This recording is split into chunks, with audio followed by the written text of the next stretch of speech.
Every day, we see the darker side of the world around us. We witness how people can hurt others in ways that are hard to understand. It's a sad part of life, but it's something we can't ignore. As someone who dives into the world of crime, I'm here to share the most shocking stories and try to understand what drives people to do such things. I'm Michael, and today, I've got another unreal true crime story for you. It was a calm February night in Albuquerque when everything changed for the Otero family. What started as a normal evening quickly turned into a nightmare. Nicholas Otero had been chatting with a girl online, not knowing that meeting her in person would lead him into a dangerous trap. When his older brother Elias tried to step in and protect him, things took a shocking turn. Gunshots broke the quiet night, leaving the family and their community in shock. Who set this up? How did an innocent meeting turn so deadly?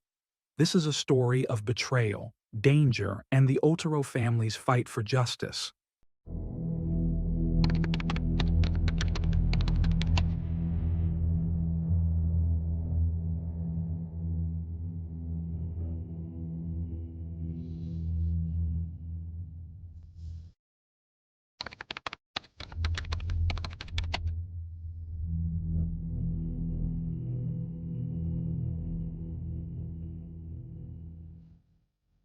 Elias Otero was born on November 19, 1996, in Albuquerque, the largest city in New Mexico.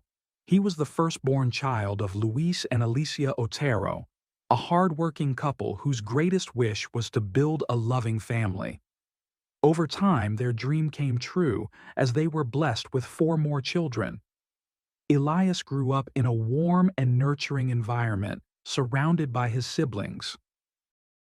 One of them, Nikolai, was 4 years younger than him. From a young age, Elias displayed courage and a strong sense of responsibility. He had a natural desire to protect those around him and always strive to do the right thing.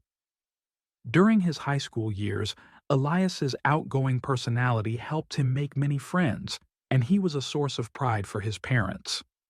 Despite his love for video games and an active social life, he excelled academically and had a sharp sense of humor that made him popular among his peers. When the time came to decide on a career, Elias followed his protective instincts and chose a path in law enforcement. This decision didn't surprise his family, as he was known for his calm demeanor and commitment to justice. His natural ability to bring order and respect to any situation made him stand out. His mother, Alicia, often leaned on him for support, knowing he could handle challenges with maturity. Elias's respectful nature and gentlemanly demeanor set him apart, reflecting values that seemed rare among his peers. By late 2020, Elias had graduated as a corrections officer and was already working at the Albuquerque Penitentiary. At just 24 years old, he had built a promising future marked by professional success and a recent engagement. While planning his wedding and looking forward to starting a new chapter with his fiancée, Elias continued to live near his parents and siblings, maintaining the close-knit bond that defined their family.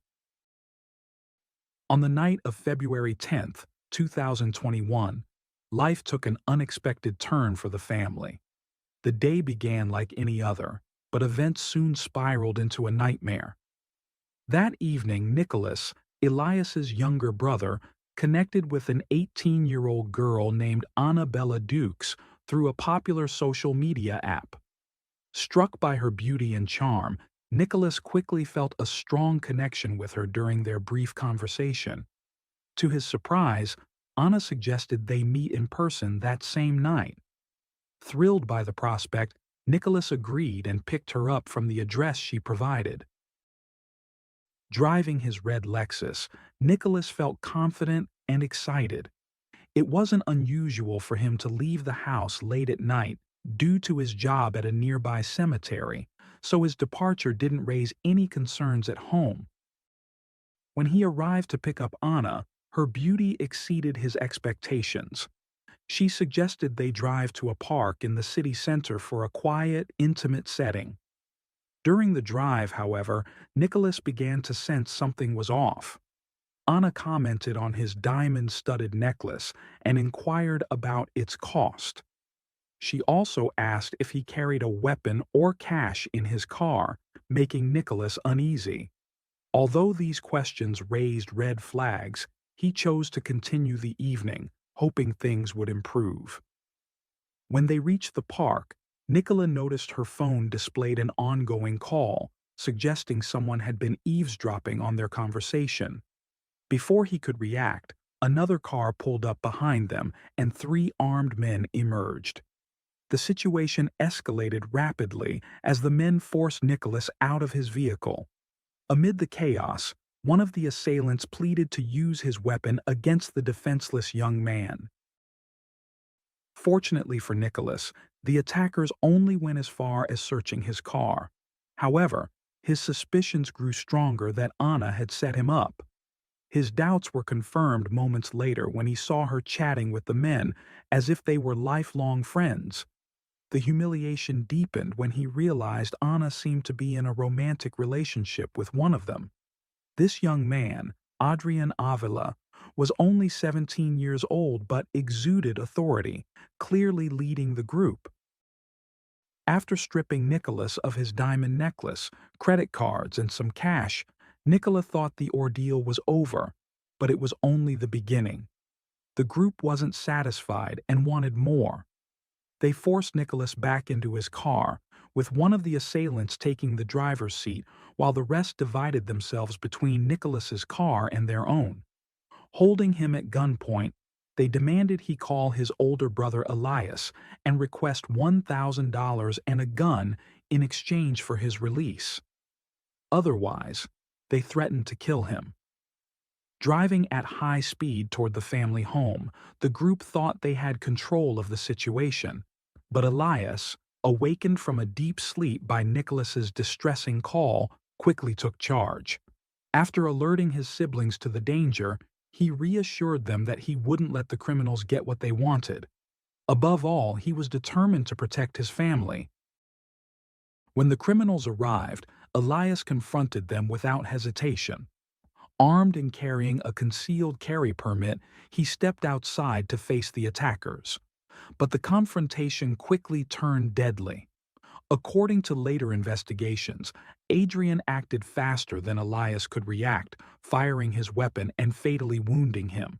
The scene became even more traumatic as Elias's family, who had been watching in horror, witnessed the tragic event unfold. The attackers fled the scene, 2 on foot and 2 in the car, while Nicola used the chaos to escape and seek safety. Around 2:20 a.m., one of Elias's sisters called emergency services, reporting her brother's critical injuries. Meanwhile, Luis, their father, was jolted awake by the sound of his phone. The call from his daughter brought the worst news imaginable. Stricken with grief, he struggled to explain the situation to Alicia, Elias's mother, who was devastated. Rushing to their son's side, they arrived at the scene in less than 5 minutes, only to find Elias lying on the pavement. They couldn't tell if he was still alive, but the sight of his motionless body pierced their hearts. Paramedics arrived shortly after, but it was too late. Elias was pronounced dead that fateful morning. He was just 24 years old. Alicia later confessed that she couldn't stop asking herself why such a tragedy had to happen to her eldest son, a young man who had always stayed out of trouble, avoided bad influences, and never dabbled in drugs. The police discovered 3 handguns and a rifle near Elias's body. While his grieving family struggled to process their loss, they recounted the events to officers. They explained how Nicola had arrived with 3 armed men who were threatening him. Nicola reappeared later that night, shaken and in tears. He was now burdened not only by the loss of his brother, his role model, but also by an overwhelming sense of guilt for unintentionally putting Elias in harm's way. The authorities launched an investigation to bring the culprits to justice. While canvassing the area for evidence, detectives found Nicholas's car abandoned and damaged a few blocks from the crime scene. An autopsy confirmed that Elias had been struck by 5 bullets, all of which proved fatal. As part of the inquiry, Nicholas had to recount the harrowing events to investigators, a process that was both painful and traumatic. Despite the emotional toll, he was driven by a deep desire for justice for his brother. Nicholas shared everything he could remember, including his brief online interaction with Anna and her role in the events. He revealed that, after the crime, Anna had texted him, claiming she was on the run from the 3 men, whom she described as dangerous and unhinged. Anna insisted she didn't know the men involved and claimed she had nowhere to go. But despite her attempts to distance herself from the incident, neither Nicholas nor the detectives believed her. A few days later, after laying Elias to rest, his fiancée found the strength to speak to the media about the man she had planned to spend her life with. In one interview, she described Elias as someone with a huge heart, deeply devoted to his family and friends. She expressed that neither she nor the Otero family could comprehend why such a tragedy had to happen to someone so undeserving. The family's only hope was that justice would rise to meet the circumstances. The heartbreaking case shook the Albuquerque community, leaving its residents grappling with disbelief, anger, sadness, and frustration. Many sought answers and justice in what was shaping up to be one of the city's most violent years. By mid-2021, the number of violent crimes was on track to surpass the record of 80 homicides set in 2019. Experts had already warned in 2017 that Albuquerque was facing a rising tide of violence, but despite promises from officials to improve the justice system, many families felt abandoned, with repeat offenders often facing little consequence. Elias's death only deepened the community's distrust in the system. The Otero family, in particular, felt increasingly disheartened as investigators withheld details about the case to avoid compromising the investigation. This lack of communication left them uncertain whether the culprits would ever face justice. Meanwhile, the police worked discreetly to identify the suspects, focusing on Anna's social media activity. Their investigation revealed that she had been chatting with another man the night before Elias's murder. Using the same tactic of luring victims through social media, Anna and her accomplices had robbed this man of his car but left him physically unharmed. It was that stolen vehicle the group used in their next plan, this time aiming for a bigger target. With these findings, the police intensified their efforts to identify the other 3 individuals involved. The first to be apprehended was Adrian. Evidence pointed to his central role in the crime, and his past made matters worse. Adrian was no stranger to law enforcement, having been implicated in a 2020 homicide where a 16-year-old boy was fatally shot. Despite the severity of that case, a judge had released Adrian on bail, requiring only that he wear a GPS monitor.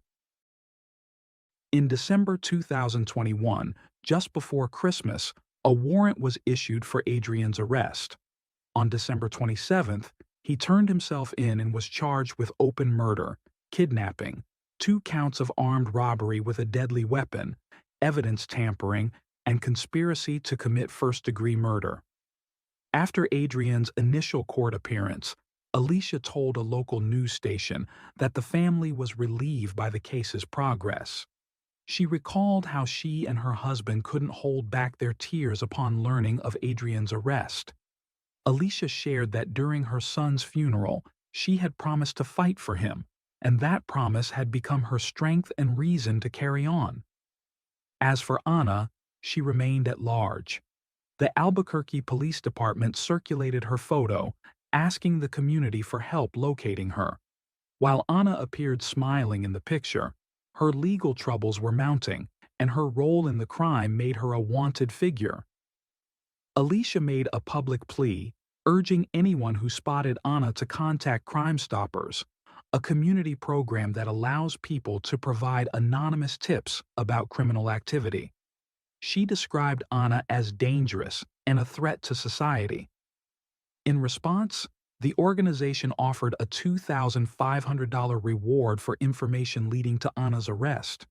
Meanwhile, the police withheld the identities of the other two suspects and did not issue warrants for their capture.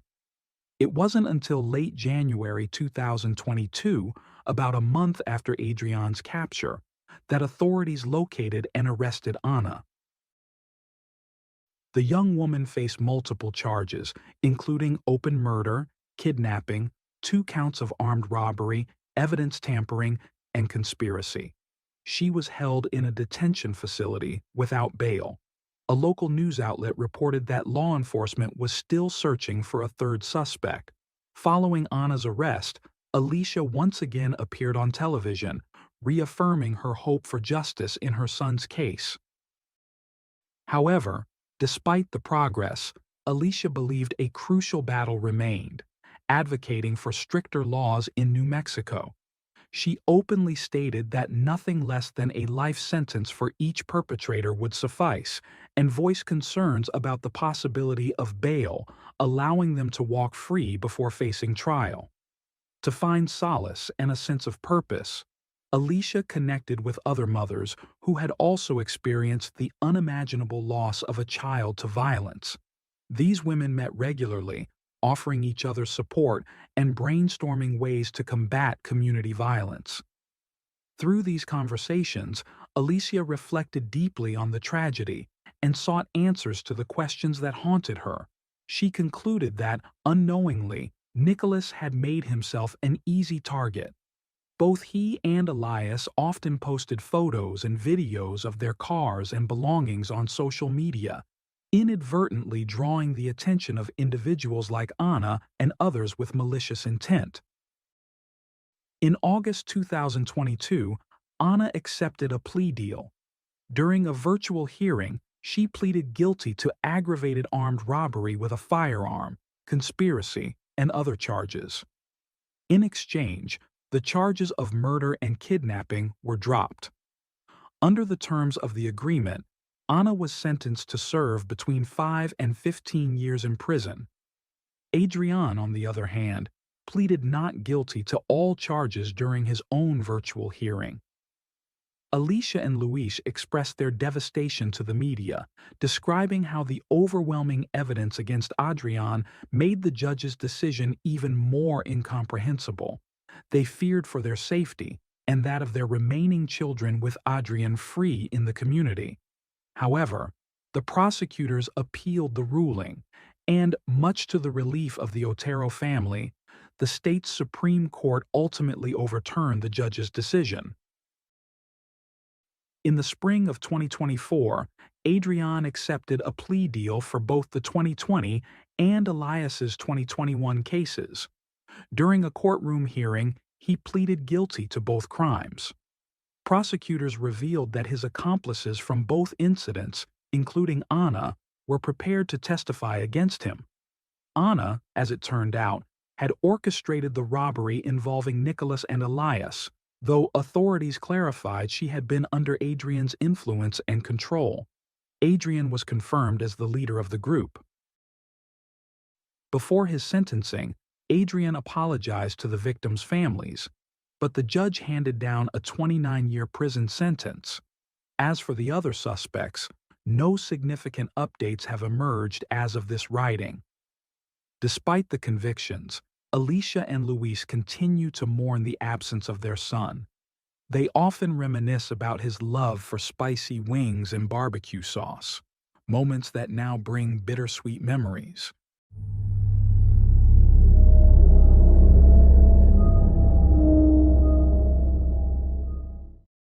Thanks for tuning in to Unreal True Crime. If you're intrigued by mysteries from around the world, check out our new channel, Latin Crimes, where we dive into the gripping true crime stories of Latin America. Don't miss out. Subscribe now for more thrilling investigations.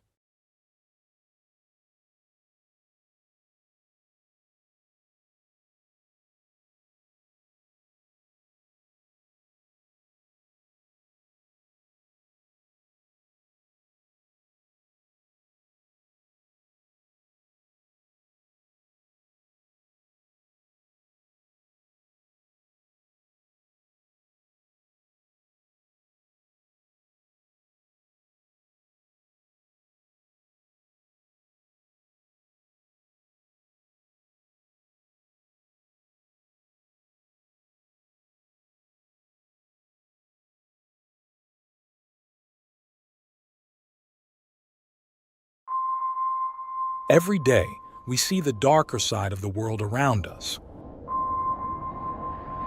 We witness how people can hurt others in ways that are hard to understand. It's a sad part of life, but it's something we can't ignore. As someone who dives into the world of crime, I'm here to share the most shocking stories and try to understand what drives people to do such things. I'm Michael, and today, I've got another unreal true crime story for you. It was just another quiet afternoon in a Michigan mobile home park until a 911 call changed everything. Inside one of the homes, paramedics found 6-year-old Giovanni Jennings lying unresponsive.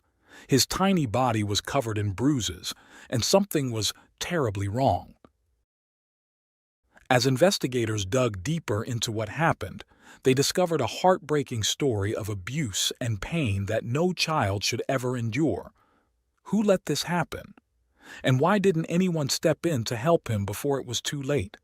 This is the story of a little boy who deserved a safe and loving home, and the fight to bring those responsible to justice.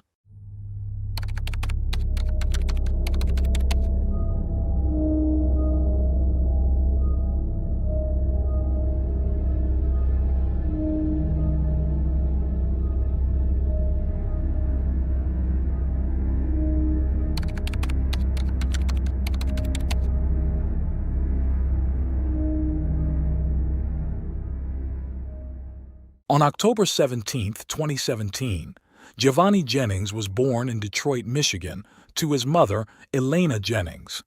Giovanni, affectionately called Chula by his family, a term meaning cute or cool, was a lively child with big brown eyes, long lashes, and a bright smile that revealed adorable dimples on both cheeks.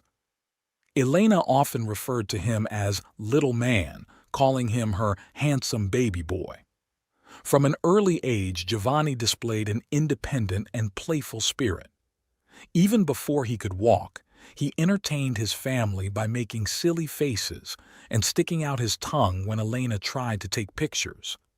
As he grew, his personality blossomed.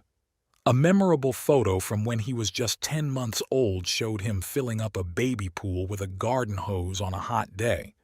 Elena captioned it proudly, "Little man is already filling up his pool without Mama's help.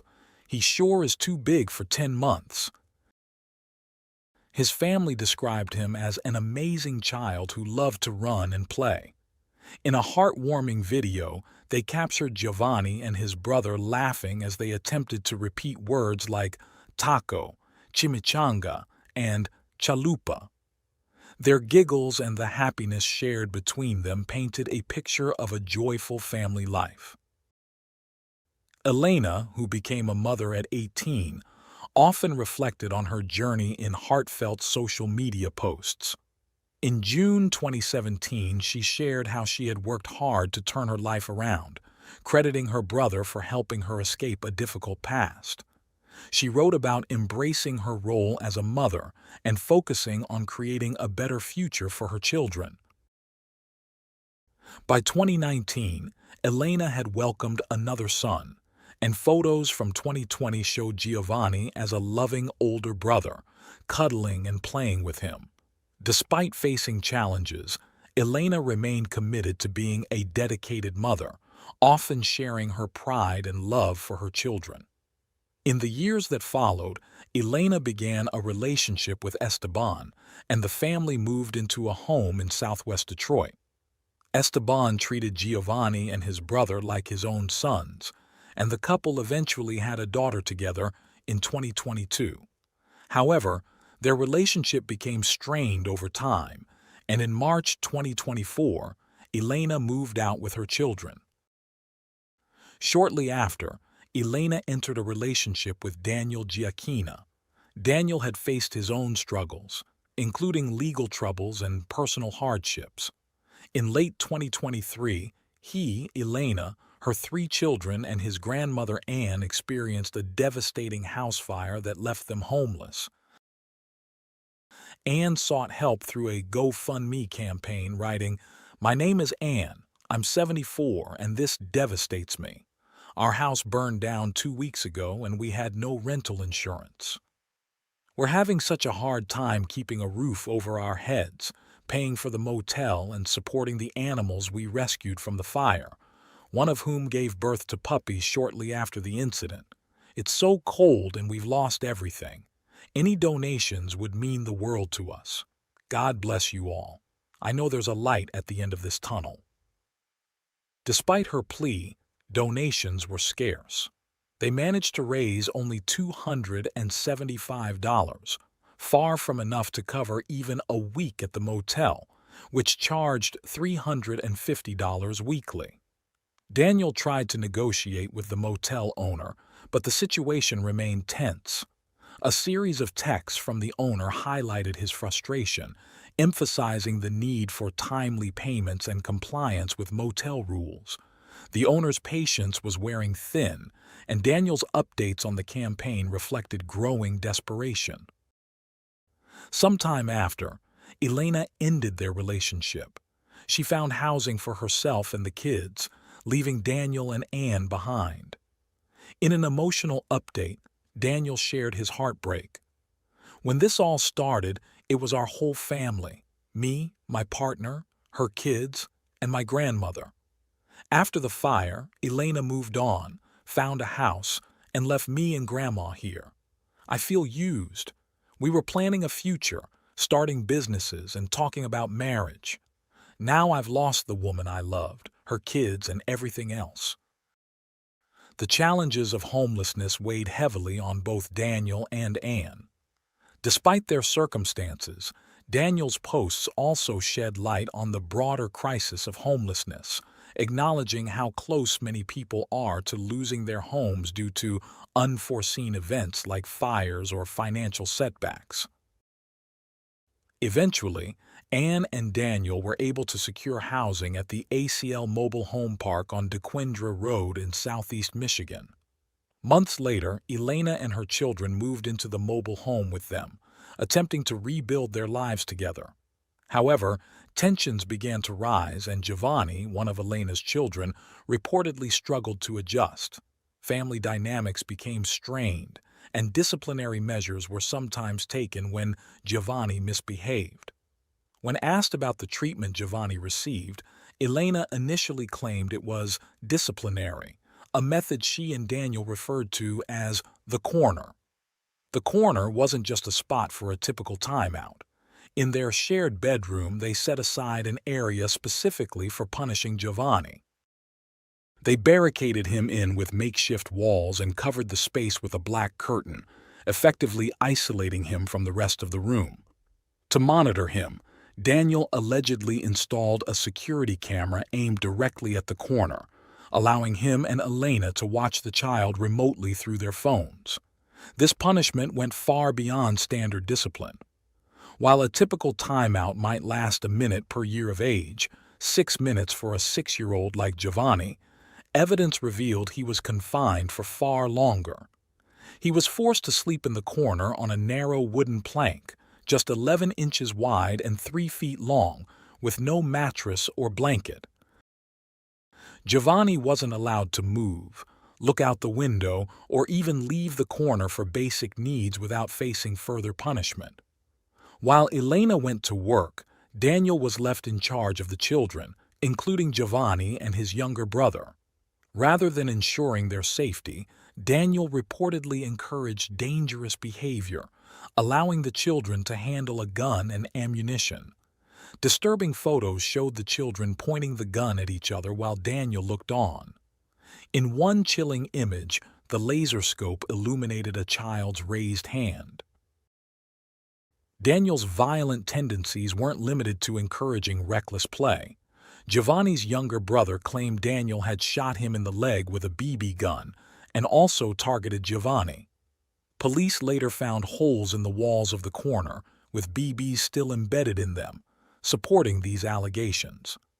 On July 26th, Giovanni committed the offense of looking out the window.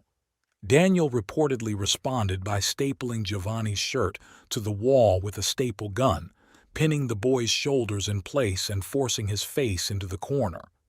He texted Elena a photo of Giovanni stapled to the wall, apparently amused by the scene. The following day, Daniel allegedly punched Giovanni in the stomach 3 times, causing the boy to vomit. Over the next 3 days, Giovanni's condition deteriorated.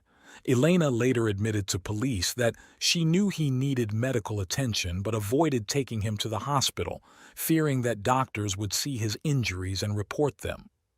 On July 30th at around 2:30 p.m., Elena finally called 911 when Giovanni stopped breathing. Paramedics arrived at the home to find him unresponsive, covered in cuts and bruises. They managed to restart his breathing and rushed him to the hospital, but his injuries were too severe.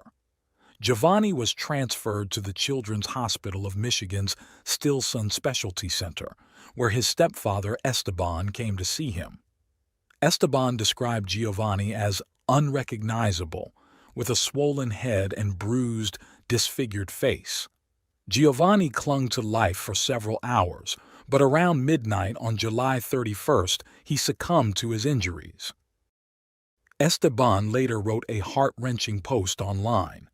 "My heart is completely shattered right now. There are no words to describe the pain of losing a child. My son died in my arms last night. His mom and her new boyfriend beat my 6-year-old son to death. My heart is broken into a million pieces. How can someone do that to a child, especially his own mother? I hope you rot in hell." When questioned by police, Elena claimed she had left Giovanni with a babysitter that day and suggested this person must have harmed him. Daniel echoed her story, denying any responsibility. However, the evidence told a different, tragic story of systematic abuse and neglect that ultimately led to Giovanni's death. Initial reports suggested that Giovanni's biological father was being implicated in the abuse, but no names were released to the public. Investigators soon cleared him of any involvement after uncovering evidence that he had not been near Giovanni at the time of the injuries. Instead, Giovanni's younger brother provided critical information during an interview at Care House, a child advocacy center specializing in forensic interviews and therapy for victims of abuse. The 4-year-old told his interviewer, "Chulo died all day and Danny was there," shedding light on what really happened. With this new evidence, police cleared the first suspect and turned their attention to Giovanni's mother, Elena Jennings, and her boyfriend, Daniel. It became clear that the couple had conspired to mislead authorities. Both were arrested and charged with lying to police, a felony that carries a potential 2-year prison sentence. Daniel was also charged with felony possession of firearms and ammunition, as his previous convictions barred him from owning weapons. Under questioning, Elena admitted that she had witnessed Daniel punch Giovanni in the stomach 3 days before his death. This violent act caused a perforation in Giovanni's bowel, allowing intestinal contents to leak into his body and triggering a massive, fatal infection.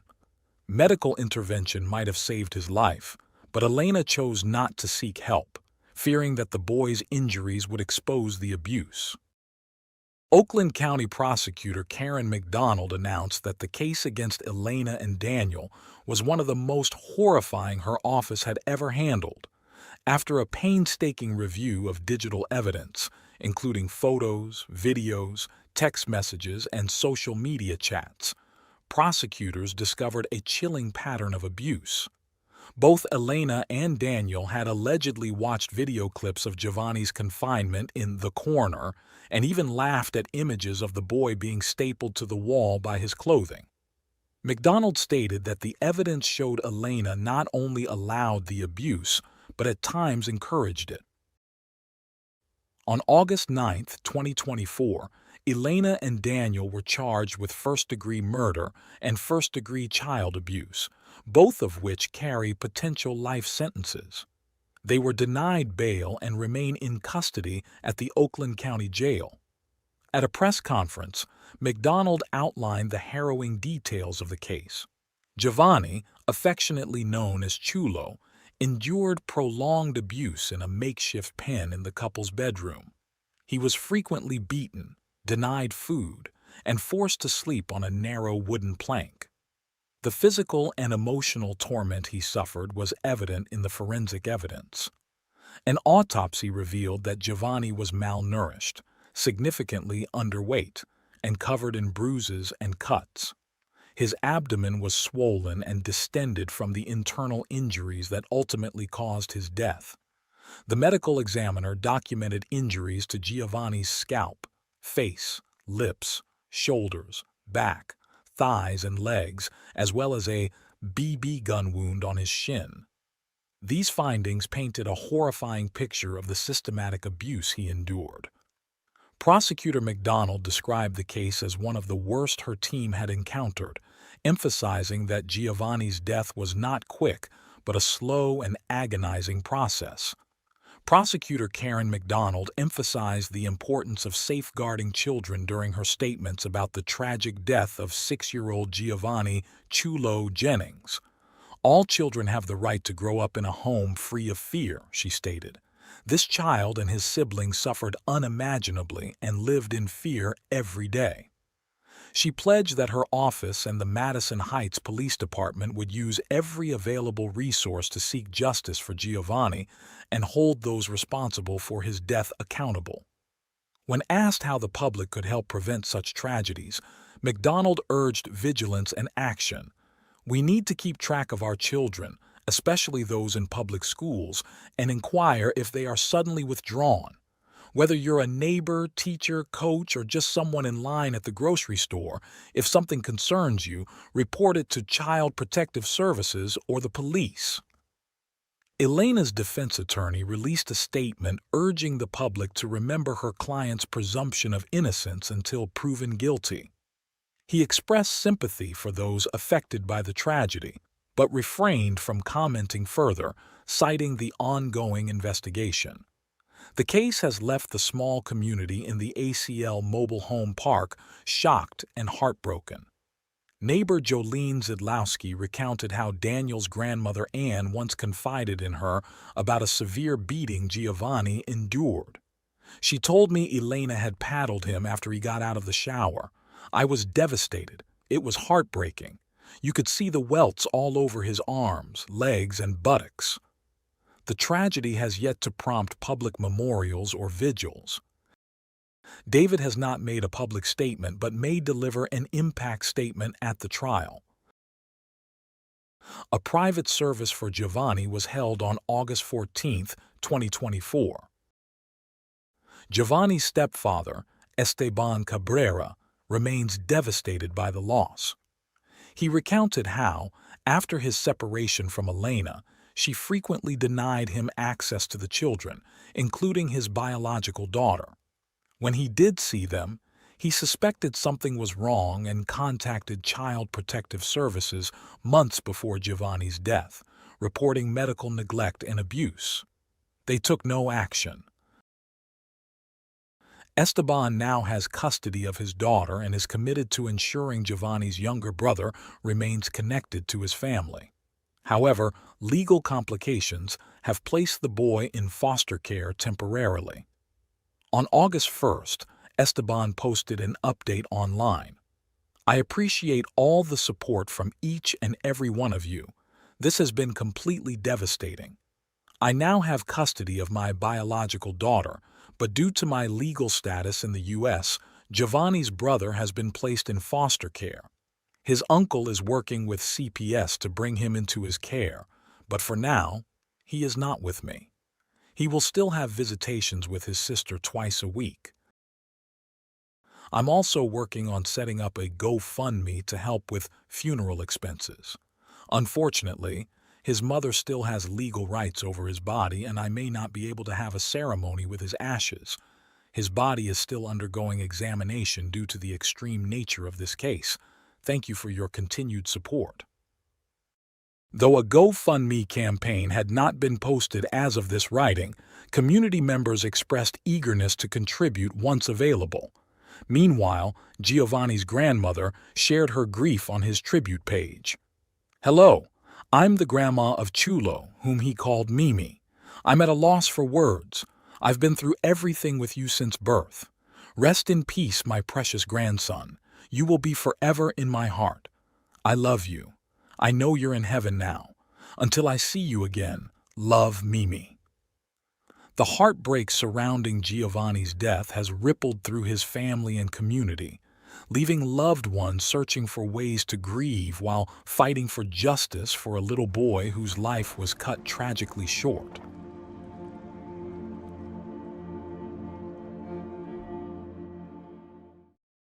Thanks for tuning in to Unreal True Crime. If you're intrigued by mysteries from around the world, check out our new channel, Latin Crimes, where we dive into the gripping true crime stories of Latin America. Don't miss out. Subscribe now for more thrilling investigations. Every day, we see the darker side of the world around us. We witness how people can hurt others in ways that are hard to understand. It's a sad part of life, but it's something we can't ignore. As someone who dives into the world of crime, I'm here to share the most shocking stories and try to understand what drives people to do such things. I'm Michael, and today, I've got another unreal true crime story for you. On a quiet October night in Mount Vernon, New Hampshire, something terrible was about to happen. Kimberly Cates and her young daughter, Jamie, were asleep in their home, unaware that danger was just outside. 4 people, carrying weapons and dark intentions, cut the power to the house and slipped inside. What happened next would change their lives forever and shock the entire town. This is the story of a horrifying crime that no one saw coming.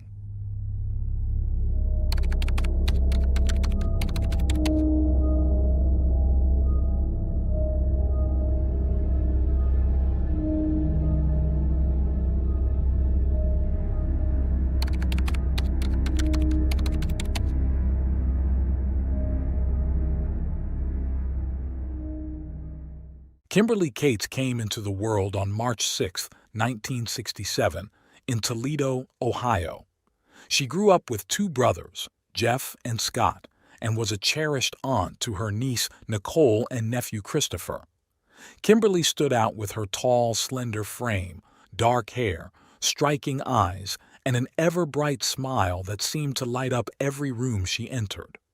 Her husband often described her as a whirlwind of energy, excitement, and life, with a contagious smile and an unforgettable presence. Kimberly had a calling for nursing, a field where her compassion and care for others flourished. After completing her nursing education at Pima Community College in Tucson, Arizona, she began a career that allowed her to make a real difference in people's lives. In 1997, she married David Cates, and a year later they welcomed their daughter, Jamie. The bond between Kimberly and Jamie went far beyond the typical mother-daughter relationship. They were inseparable. Family friends often remarked on their shared warmth and kindness, traits that endeared them to everyone around them. The Cates family eventually moved to Mount Vernon, New Hampshire. a quaint colonial town near the Massachusetts border. Known for its peaceful atmosphere, Mount Vernon was a small, tight-knit community of around 2,000 residents. Violent crime was virtually unheard of in the area, with the last significant incident dating back over 160 years. The Cates' home was nestled in a wooded area, offering a serene environment for their family. Kimberly worked at several hospitals across New Hampshire, earning a reputation as a dedicated nurse and loving mother who truly treasured her time with her family. Meanwhile, Stephen Spader, born on November 9, 1991, had a turbulent start to life. Removed from his biological mother due to her struggles with addiction, he was adopted as a newborn by Stephen and Christine Spader. Despite a stable middle-class upbringing in Brookline, Massachusetts, Stephen struggled with behavioral and emotional issues. Diagnosed with bipolar disorder and major depression during his teen years, he attended various treatment programs and saw multiple therapists. His parents made significant sacrifices, even borrowing against their home, to support his care and education. Yet, Stephen's life veered increasingly toward trouble, marked by run-ins with the law and disturbing behavior. Stephen's rebellious streak led him to form a group he called the Disciples of Destruction in September 2009. The group, composed of his closest friends, Christopher Gribble, Quinn Glover, and William Marks, bonded over their shared frustrations and aimlessness. Stephen, the leader, devised twisted plans for the group, including fantasies of breaking into homes and harming strangers. He even created a manifesto that outlined the group's goals and rules, emphasizing loyalty and their so-called brotherhood. On October 3, 2009, Stephen set a sinister plan into motion. Gathering his friends, he instructed them to bring weapons and tools for what he chillingly referred to as a job. They even researched how to make chloroform, intending to incapacitate their victims. By the early hours of October 4th, the group was on their way to Trow Road, united in their dark purpose. The houses along this secluded road were spaced far apart, surrounded by woodland, providing a sense of privacy and isolation. On this particular night, the Disciples of Destruction chose a home at random, number 4. Inside, Kimberly Cates and her 11-year-old daughter Jamie were sound asleep in the master bedroom. David Cates, Kimberly's husband, was away on a business trip. Known for her careful nature, Kimberly always ensured the doors were locked, but that night, a living room window had been left open. Before entering the house, the Disciples of Destruction cut the power, plunging it into darkness. They climbed through the open window and used the glow from an iPod flashlight to navigate. Quietly, they made their way upstairs to the master bedroom, pausing just outside the door. Stephen Spader slowly pushed it open, shining the flashlight inside.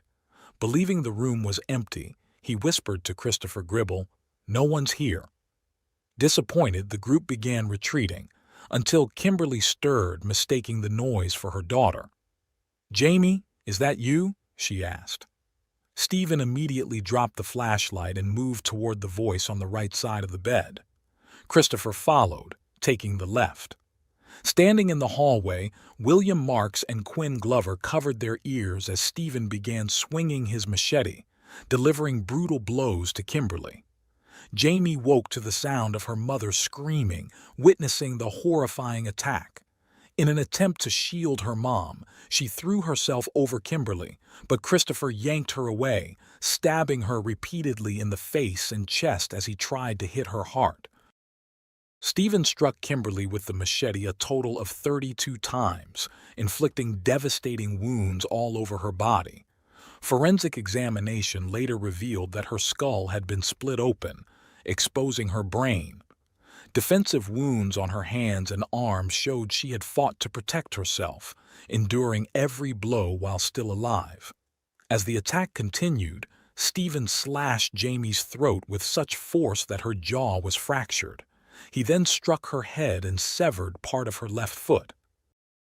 Despite the unimaginable pain, Jamie pretended to be dead, lying motionless in hopes her attackers would leave. After ransacking the house for valuables, the group fled, leaving behind a horrifying scene and a piece of paper bearing their group's logo. Once she felt it was safe, Jamie summoned the strength to crawl to the phone and call 911 before collapsing. Within minutes, a police officer arrived and peered through the window to find Jamie, drenched in blood, lying on the floor. Kicking the door open, he approached the trembling girl, who whispered faintly, "I think my mommy is dead." He carried her outside before discovering Kimberly's lifeless body upstairs, her injuries severe and her clothing partially removed. Jamie was rushed to a hospital in Massachusetts, where she spent over 2 weeks in intensive care, undergoing multiple life-saving surgeries. Doctors later testified that had she delayed calling 911, she would have died from a punctured lung. Meanwhile, the group stayed at the home of their friend, Autumn Savoy. Instead of reporting the crime, Autumn helped them clean their weapons and dispose of their blood-stained clothing. The group dumped the evidence into the Nashua River and wiped down their weapons using a fast food bag. Later, Christopher updated his Facebook status, writing, "Had an awesome time with Steve and Autumn. Dexter is such a funny show." The next morning, Stephen and Christopher searched online for news about the attack, discovering that Jamie had survived. Frustrated by their failure to eliminate all witnesses, they began planning their next attack, undeterred by the carnage they had already caused. Within 14 hours of the attack, investigators began to suspect Stephen Spader, Christopher Gribble, William Marks, and Quinn Glover as the culprits. Their suspicions were bolstered by Jamie Cates's description of her attackers, which matched the 4 men. However, the breakthrough came when the group was caught attempting to pawn jewelry belonging to Kimberly Cates. On October 6th, all 4 were arrested on murder charges. During police interviews, Stephen attempted to shift blame onto his friends, even stating they deserved the death penalty. Christopher, on the other hand, confessed that he and Stephen had been planning to kill someone for a long time. Disturbingly, he admitted feeling no remorse during the attack and expressed regret only that Jamie had survived, stating he would have killed her if he had realized she was still alive. Gribble even asked detectives if Jamie was in a coma, remarking, "I kind of feel like I hope she gets better." Autumn Savoy, a friend who helped the group destroy evidence and provided a false alibi, was also arrested. He had claimed the group spent the entire night with him, but evidence revealed otherwise. All 4 suspects were held on $500,000 cash bail, awaiting trial in separate facilities. While in custody, Stephen openly bragged to cellmates about the crime, describing the bloodshed and boasting about the brutality of his actions. He even wrote a song about the attack, with lyrics detailing the horrific events. In the weeks leading up to his trial, Stephen penned a letter to a local newspaper, angrily defending himself against public judgment. He criticized the victim's husband, David Cates, for objecting to the inclusion of William Marks and Quinn Glover in their high school yearbook. Stephen dismissed David's grief as overblown, insisting it was up to the courts, not the public or the victim's family, to determine guilt. On November 9, 2010, Stephen Spader was convicted of first-degree murder, conspiracy to commit murder, burglary, witness tampering, and attempted murder. He was sentenced to life in prison without the possibility of parole. The judge made it clear that Stephen's fate was sealed, stating, "You will stay in that cage for the rest of your pointless life." During the trial, Stephen shocked observers by asking his attorney if the jury would sing "Happy Birthday" to him, as the verdict was delivered on his birthday. At the sentencing, David Cates delivered a heartfelt victim impact statement. He spoke of the devastating loss of his wife, Kimberly, and the emotional toll on their daughter, Jamie. "Kim was beautiful, and will always remain in our hearts, he said. He described Jamie's unimaginable suffering and expressed hope that love and support from family and friends would help her heal.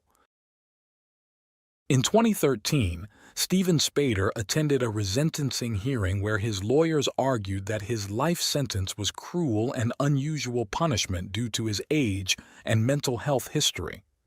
Surprisingly, Stephen opposed their efforts, stating he wanted to take responsibility for his actions.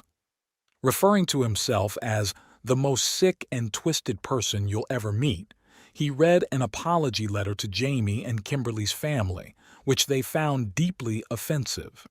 The judge upheld the original sentence and added 76 years to his term, ensuring Stephen would never leave prison. The chilling testimony from Christopher Gribble painted a disturbing picture of the night of the attack. According to his account, the events unfolded in a haze of detachment and eerie clarity. He recalled hearing a female voice softly ask, "Jamie, is that you?" before everything took on a surreal, almost automatic quality. Stephen Spader dropped the iPod and moved toward the right side of the bed, while Christopher, almost unconsciously, found himself walking toward the left. He described not even realizing when he had drawn the knife, only noticing it was in his hand as he moved. When Jamie stirred on the bed, Christopher noted she seemed groggy, possibly murmuring something like, "Mommy." Almost simultaneously, Stephen began slashing at the bed with his machete, the blade repeatedly striking the blankets and the figures underneath. Christopher heard screaming followed by a sharp sound which he later described as a shriek or a gasp as the violence intensified. Without consciously deciding to act, he reached out and began stabbing at the form in front of him, guided by an inexplicable sense of where to strike despite the near-total darkness. When asked if he and Stephen were attacking simultaneously, Christopher confirmed, adding that it was remarkable he didn't get hit by the machete in the chaos. He admitted he couldn't explain how he avoided injury, but described Stephen's relentless hacking as unending, continuous blows with no pause. Christopher's confession was laced with unsettling detachment, oscillating between grim acknowledgement and a twisted sense of fatalism. He detailed how, during his police interrogation, the investigators mentioned the possibility of the death penalty. Initially confused about what capital murder entailed, he eventually understood it could result in execution. Reflecting on this, he vacillated between anger and a grim resignation, thinking, "If they give me the death penalty, I'll just be dead, and this will all be over." During this interview, Christopher began to realize the weight of the evidence against him. He noted that investigators seemed to know details that only he and Stephen could have shared, such as the burial of the weapons. At this point, he concluded that Stephen must have spoken to authorities, effectively sealing his fate. In a later courtroom testimony, Christopher spoke about his mental state leading up to the crime, describing disturbing fantasies he had harbored for years. He revealed that, as early as 2006, during a cadet camp, he had shared his thoughts about torturing his mother. Speaking in a calm, almost casual tone, he described his preoccupation with violence, claiming it stemmed from a deep-seated mental illness. Gribble's defense hinged on an insanity plea, asserting he was not in control of his actions during the attack. However, the jury was presented with a stark contrast between his claims of insanity and his methodical planning and awareness during and after the crime. His confession provided a chilling insight into the mind of a killer, leaving no doubt about the calculated nature of his actions. During his teenage years, Christopher Gribble often felt like an outsider. He partly attributed this to being homeschooled, a decision he believed limited his social interactions. Under questioning from his defense attorney, Gribble admitted to harboring dark fantasies about killing his mother. Gribble went on to acknowledge the possibility that, if sent to a secure psychiatric unit, he might one day be released.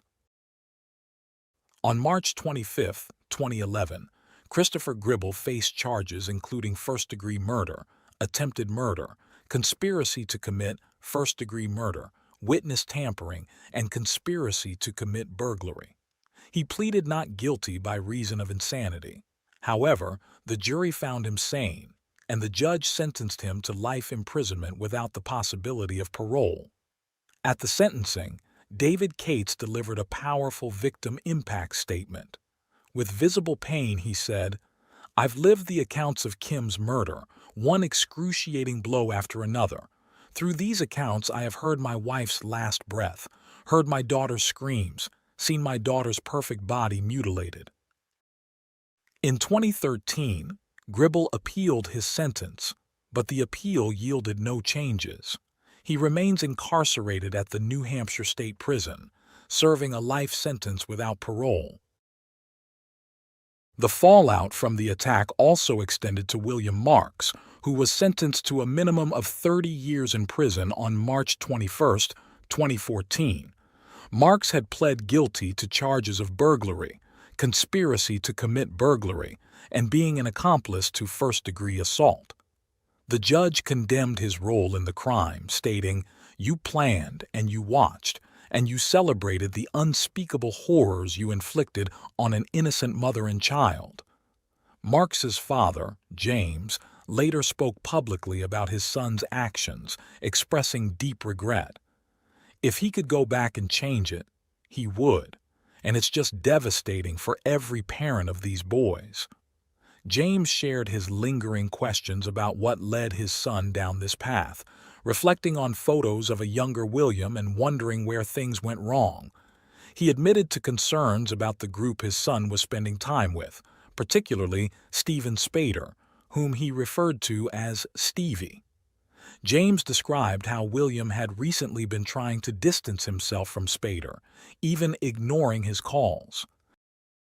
Despite his observations, James made it clear he wasn't seeking sympathy for his son. "What he did was wrong. My heart goes out to the family. What can you even say to someone in that situation?" In March 2014, Quinn Glover was sentenced to a minimum of 20 years for his role in the crimes, including robbery, burglary, and conspiracy to commit burglary.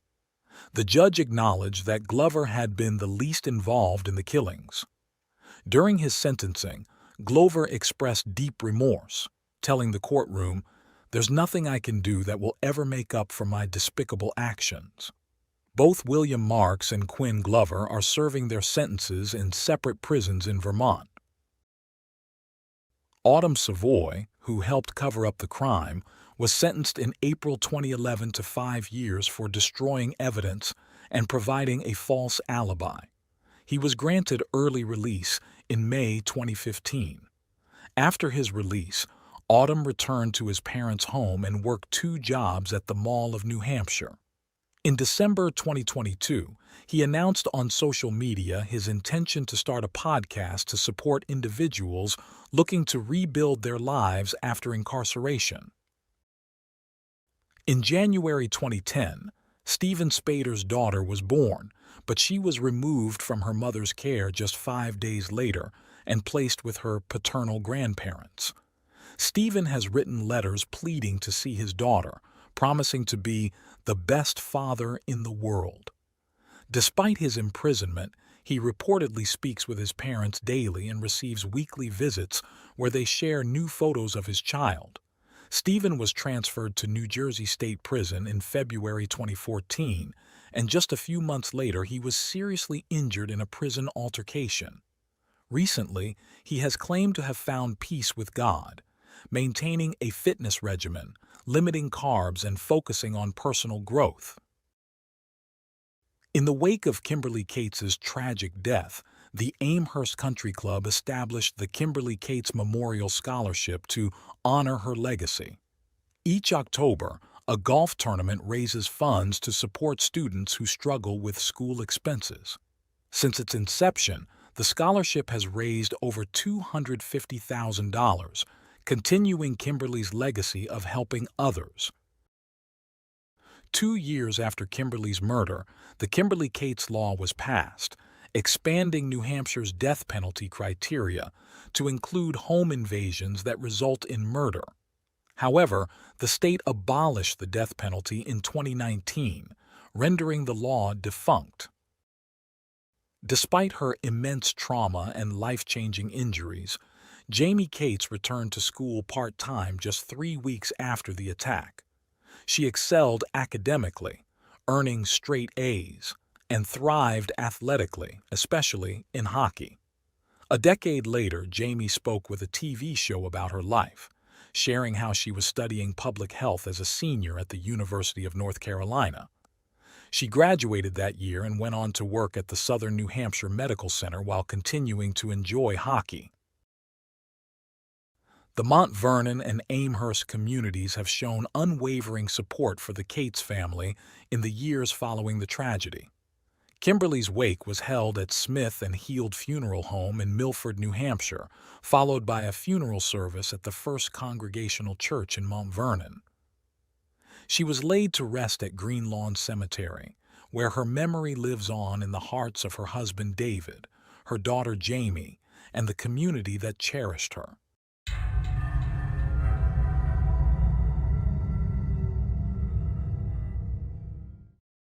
Thanks for tuning in to Unreal True Crime. If you're intrigued by mysteries from around the world, check out our new channel, Latin Crimes, where we dive into the gripping true crime stories of Latin America. Don't miss out. Subscribe now for more thrilling investigations. Every day, we see the darker side of the world around us. We witness how people can hurt others in ways that are hard to understand. It's a sad part of life, but it's something we can't ignore. As someone who dives into the world of crime, I'm here to share the most shocking stories and try to understand what drives people to do such things. I'm Michael, and today, I've got another unreal true crime story for you. It was a quiet afternoon in Purcell, Oklahoma, and everything seemed normal at the small apartment complex. Jamie, a young girl with bright red hair and a cheerful smile, went downstairs to cool off and chat with her neighbor. He seemed a little odd but friendly enough, so when she asked to see his pet rat, he welcomed her inside. From the outside, nothing seemed unusual. The sun was shining and the breezeway was quiet. But what happened behind that closed door would change everything. Hours later, when Jamie didn't come home, her dad started to worry. What no one could imagine was the terrible truth waiting to be uncovered, something that would shake the whole town to its core.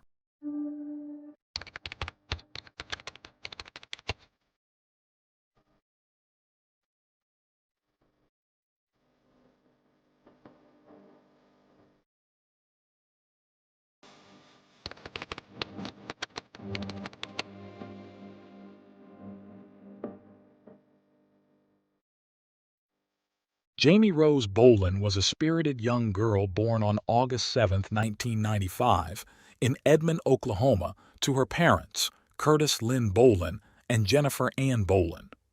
Known for her striking red hair, freckled cheeks, and warm blue eyes, Jamie had a natural charm that endeared her to those around her.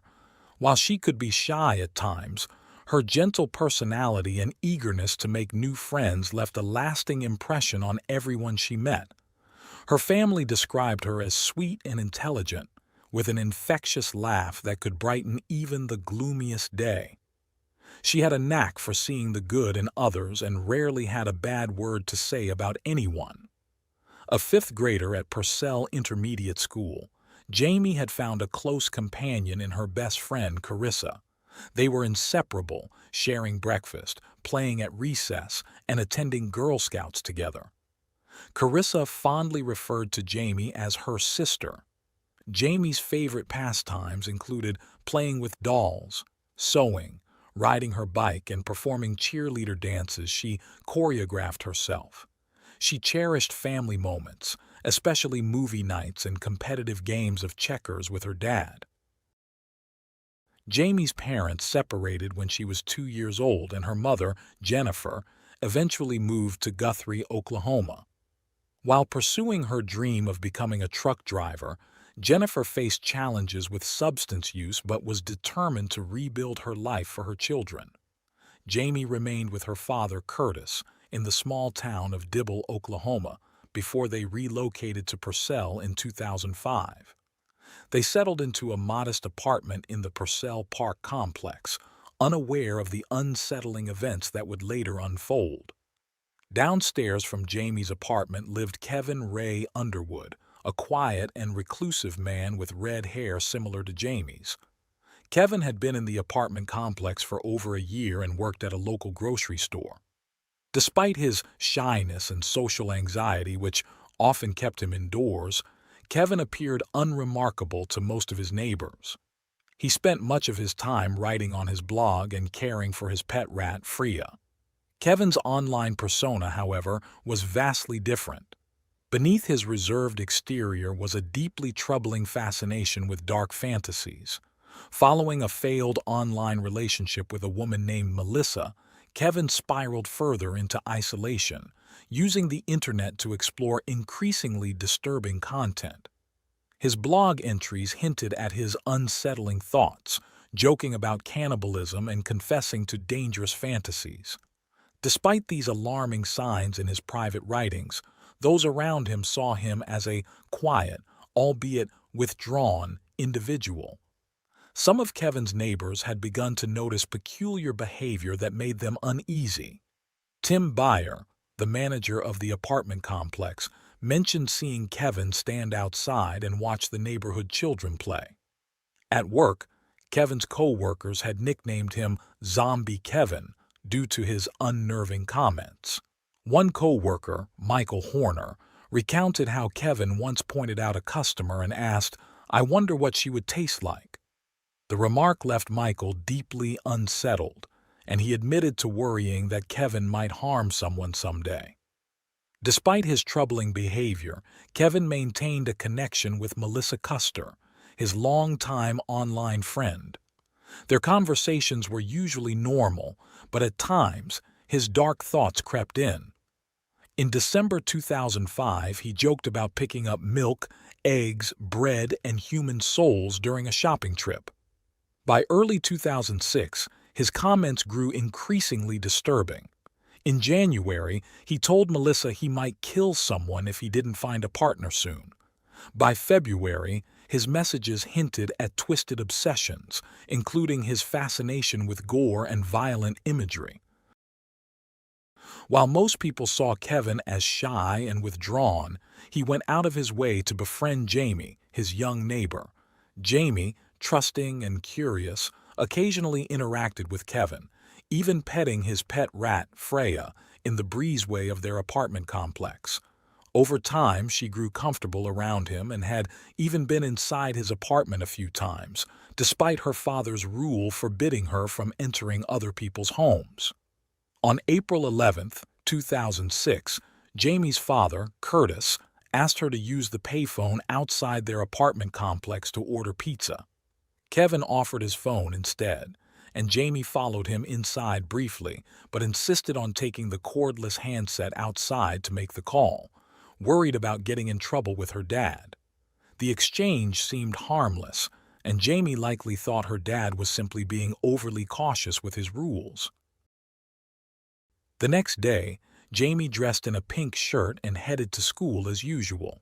She was excited about visiting her mom, Jennifer, for Easter in just a few days. At school, her best friend Carissa said Jamie seemed happy during their chat in sixth period. After school, Jamie visited the library and spent time with a friend before realizing she had left her keys behind. She biked back to school to retrieve them and returned home, sweaty from the warm weather. She changed into a blue short-sleeved shirt and went back down to the breezeway. After that, Jamie and her bicycle vanished. Curtis grew increasingly anxious when he couldn't find his daughter. He knocked on neighbors' doors and enlisted the help of Tim, the apartment manager, to search for her. When they knocked on Kevin's door around 6 p.m., it took him a long time to answer. He appeared disheveled, buttoning his shirt as he opened the door. Kevin claimed he had seen Jamie earlier but didn't know where she went. He stayed outside for a while, reassuring Curtis that he'd keep an eye out for Jamie.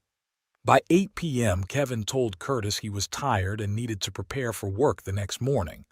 With no sign of Jamie anywhere, Curtis called the police to report her missing. Although there was no evidence of an abduction, authorities initially suspected Jamie might have run away or was hiding nearby. Police, firefighters, and volunteers began searching for her, while Curtis called his relatives for support. His brother Mark and sister-in-law Linda came to assist and stayed with Curtis as they awaited updates. The family gathered in the breezeway outside Kevin's apartment, unaware of the chilling truth just beyond his door. Kevin occasionally stopped by to check in, expressing concern for Jamie's safety. Meanwhile, Curtis contacted Jennifer, who was driving a truck in Arizona when she received the news. Distraught, Jennifer described feeling as though she had stepped outside herself. She immediately rushed to Purcell, her plans for a joyful Easter with Jamie now shattered. As the hours turned into days, the search for Jamie intensified. Authorities issued an Amber Alert on Thursday night, and the FBI joined the investigation. One of their early theories was that Jamie might have met someone online who convinced her to meet in person. However, the truth was far more horrifying than anyone could have imagined. By Friday, investigators were still struggling to uncover any leads in Jamie's disappearance. Her bike was nowhere to be found, leaving authorities with little to go on. Following their child abduction response protocols, the FBI set up roadblocks near the apartment complex at the time they believed Jamie had gone missing. Their hope was that drivers taking the same routes home daily might recall seeing something unusual. At one of these roadblocks, an FBI agent stopped a truck driven by Kevin Underwood's father, who mentioned that Kevin was Jamie's neighbor. The FBI agent asked if Kevin could answer a few questions, and Kevin agreed to talk in the patrol car. During the conversation, Kevin claimed he had seen Jamie riding her bike on the day she went missing, but he corrected the Amber Alert, stating she had been wearing a blue shirt, not a pink one. This detail meant Kevin might have been one of the last people to see her. Although Kevin insisted he couldn't have been involved, stating, "I could never hurt her. She reminds me of my sister." The agent felt something was amiss. Kevin agreed to go to the police station to give a more detailed statement. Afterward, the agent drove Kevin home and asked if agents could take a look around his apartment. Attempting to appear cooperative, Kevin agreed. Inside Kevin's apartment, agents noticed what appeared to be blood in the bathtub. Their attention was drawn to a large, duct-taped plastic container in Kevin's bedroom closet. When questioned about it, Kevin claimed it was full of comic books, and the tape was to protect them from moisture. When the police peeled back a corner of the tape, he spotted a blue shirt, matching what Jamie was last seen wearing. Kevin blurted, "Go ahead and arrest me." When the police asked where Jamie was, Kevin confessed, "She's in there. I hit her and I chopped her up." Agents found Jamie's remains inside the container. They arrested Kevin and secured a search warrant to gather further evidence. Under Kevin's bed, they discovered parts of Jamie's bike, and in his closet, they found the rest in a duffel bag. The closet also contained disturbing items: a Barbie doll head with nails driven through its eyes, a hacksaw, duct tape, knives, and a bag of adult-themed items. Investigators also found meat tenderizer, barbecue skewers, and a cutting board, as well as a DVD set about serial killers and a mug they believed Jamie had brought with her. Kevin's computer was seized for further investigation. After his arrest, Kevin waived his Miranda rights and gave a chilling confession. He admitted he had been planning an abduction for months, fueled by his obsession with cannibalistic fantasies. His fixation had intensified after resuming Lexapro, a medication for depression. Kevin confessed he wanted to know what human flesh tasted like, and his fantasies became so consuming that he downloaded graphic crime scene photos for stimulation. Kevin detailed his plan to kidnap a child, force them to watch an adult movie, and then commit unspeakable acts before murdering and consuming them. He admitted he had chosen a child because they would be easier to overpower. While he had considered other targets, including an adult woman and a young boy, he ultimately fixated on Jamie. He claimed he liked her and initially hesitated because she was kind and familiar to him. However, his darker impulses eventually overpowered his restraint. On April 12th, Kevin had spent most of the day with his family before returning to his apartment. He believed he had missed his chance when Jamie didn't arrive home on time. But when she returned after retrieving her keys, Kevin saw an opportunity. They exchanged a few words about the weather, and shortly afterward, his horrifying plan was set into motion. As they talked, Kevin noticed that Jamie hadn't locked up her bike, and a dark idea began to form in his mind. If he hid the bike, it might look as though she had been taken by a stranger while riding. After a few minutes, Jamie asked to go inside Kevin's apartment to see his pet rat. She sat on the floor near the rat's cage, and together they watched TV. For about 15 minutes, Kevin debated whether to act on the horrific plan he had been harboring. He decided it would be easier to knock her unconscious first. He picked up a heavy wooden cutting board but hesitated repeatedly, putting it down and picking it back up. Finally, he struck her. The blow didn't render Jamie unconscious as Kevin had imagined. As Jamie screamed and begged him to let her go, Kevin struck her several more times, but she continued to fight back. Eventually, he grabbed her from behind, covering her mouth and nose until she went limp. He later said he thought she had died, but when she began breathing again, he repeated the attack until she stopped moving.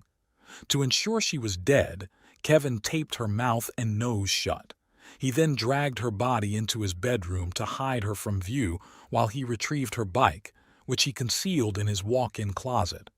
Back inside, Kevin assaulted Jamie's lifeless body but found it difficult to carry out the acts he had fantasized about. Frustrated, he decided to drain her blood, dragging her into the bathroom and attempting to cut her neck with a decorative dagger. The blood didn't flow as he had expected, and the reality of the situation disgusted him. He abandoned his initial plan to drink or collect the blood, washing it down the drain instead. Kevin paused to message his online friend Melissa, telling her about his better mood. Meanwhile, Curtis returned home from work to find Jamie missing. As Curtis searched the complex and surrounding area, Kevin kept a watchful eye, lighting incense in his apartment to mask the smell of blood and vomit. When Curtis and the apartment manager, Tim, knocked on his door, Kevin acted cooperative and even helped look for Jamie outside, all while her body remained hidden in his closet. After several attempts to clean and move Jamie's body, Kevin wrapped her in a tarp and placed her in a large plastic container, sealing it with duct tape. He also disassembled her bike, hiding the parts in a duffel bag under his bed.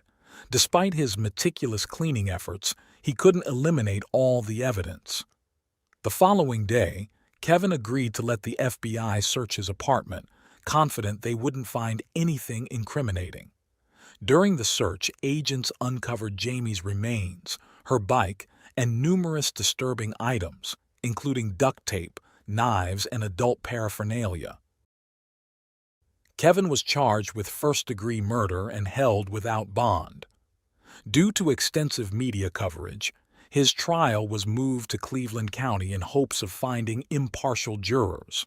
The prosecutor, who had decades of experience, described the case as the most heinous and premeditated crime he had ever encountered. He vowed to seek the death penalty for Kevin, determined to bring justice for Jamie and her family. Initially, the district attorney considered offering a plea deal, but ultimately decided that the nature of Kevin's crime warranted the death penalty. The jury trial began on February 19, 2008.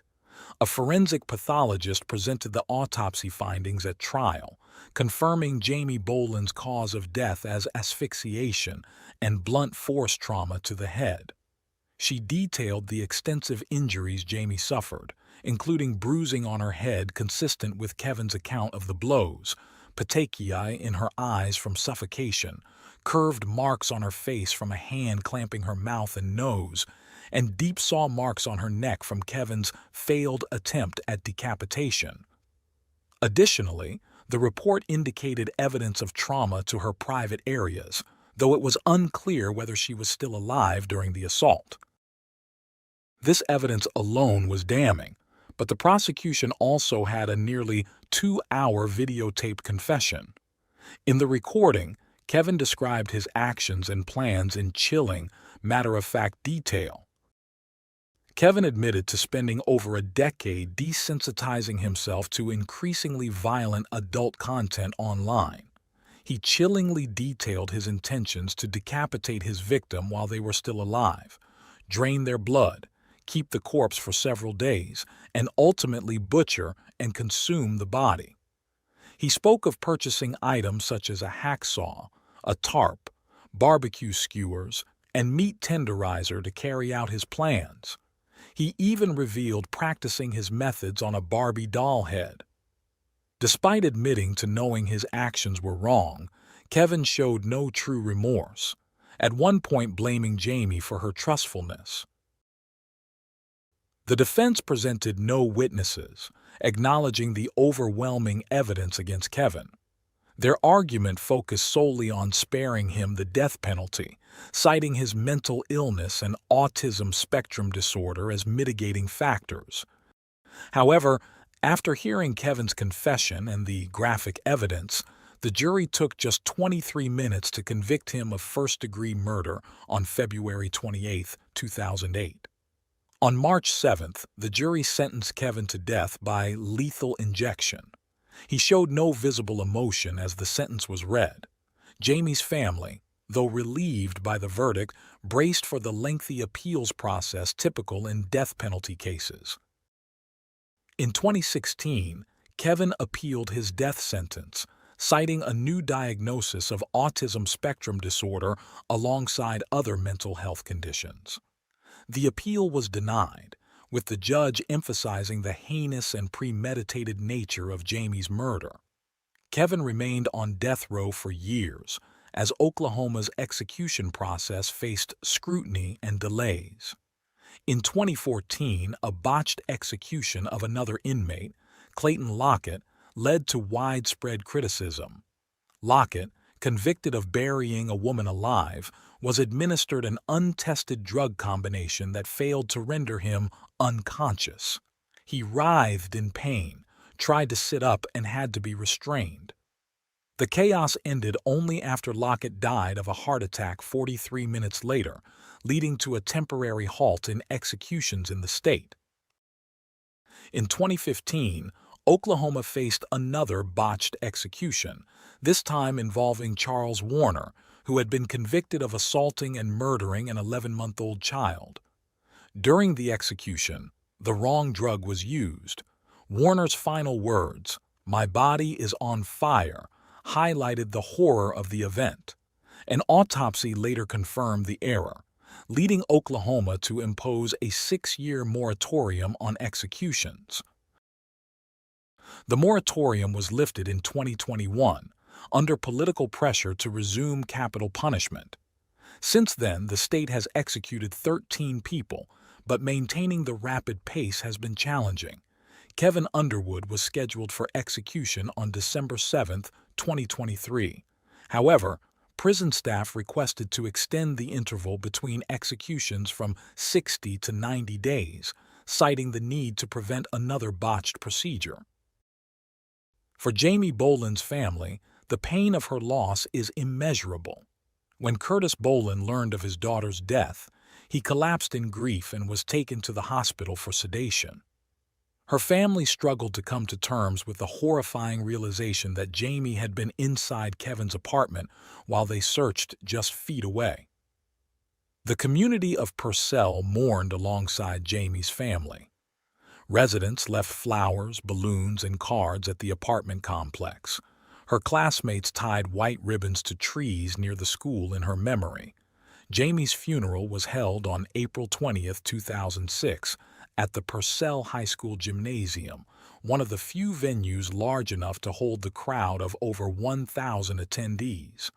A slideshow of Jamie's life played, accompanied by her favorite song, "Jesus, Take the Wheel." After the public service, a private burial was held at Summit View Cemetery in Guthrie. For Curtis, staying in Purcell became impossible. He moved to Guthrie and found strength in the belief that Jamie would want him to keep living. Jamie's mother, Jennifer, struggled deeply with her daughter's loss. Once proud of her dream to become a truck driver, she blamed herself for not being home with Jamie. After remaining sober for a year, Jennifer relapsed following Jamie's death and faced years of addiction. Over time, Jennifer found solace in writing to Jamie on her memorial page. In February 2014, she wrote, "To my sweet Jamie, I miss you so much. I imagine what you'd be like now, a gorgeous, loving young lady." Her last message came shortly before her passing on October 11, 2023. Jennifer was laid to rest at Summit View Cemetery beside her daughter, finally reunited in eternal peace.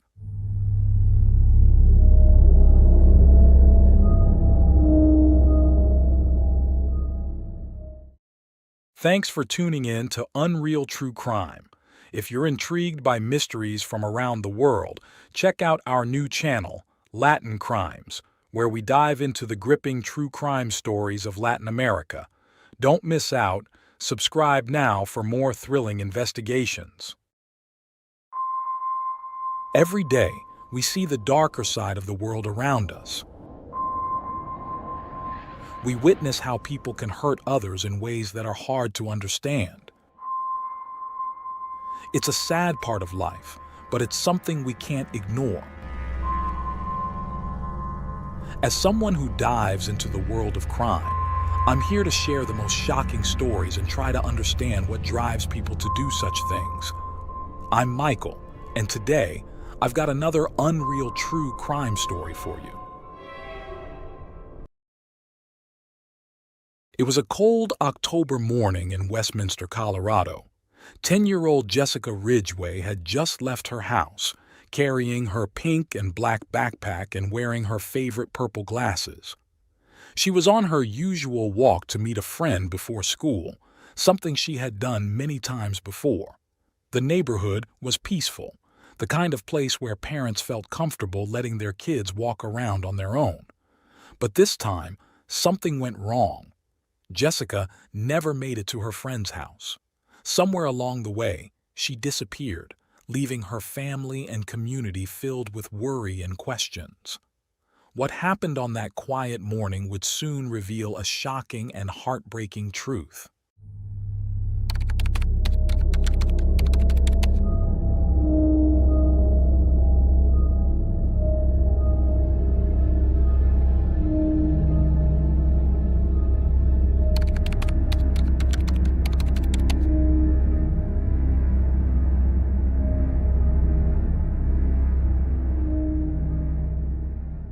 Westminster, Colorado, is a quintessential suburban American community.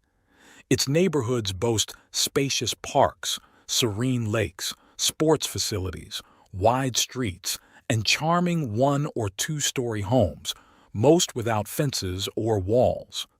It was in this tranquil setting, where children played freely after school, that Jessica Ridgway was born on January 23, 2002. She was the cherished daughter of Sarah Ridgway and Jeremy Bryant. By the age of 10, Jessica was a bright and dedicated fifth-grade student at Witt Elementary School. She had a perfect attendance record and was a valued member of the junior cheerleading team. Jessica loved creating dances and writing song lyrics, showcasing her creative spirit. Her teachers adored her for her intelligence and respectful nature. Jessica enjoyed watching TV shows, playing in the snow, and caring for her beloved black and white dog. She was a vibrant young girl with blonde hair and striking blue eyes, weighing about 79 pounds. Jessica lived with her mother, grandmother, and an aunt. Her parents were divorced, and her father resided in Independence, Missouri. Like many children in the area, Jessica walked to school daily. On the chilly morning of October 5, 2012, snow blanketed the town of Westminster. After finishing her breakfast, Jessica prepared for school with her mother, Sarah, who had just returned from a night shift. Jessica wore jeans, a warm black jacket with pink stripes, black boots, and her favorite purple-framed prescription glasses. She carried a pink and black backpack decorated with designs from the popular TV series Victorious. Before heading out, Jessica called a classmate to arrange to walk together. After getting permission from her friend's father, the two planned to meet at 8:30 a.m., just a short walk from Jessica's home.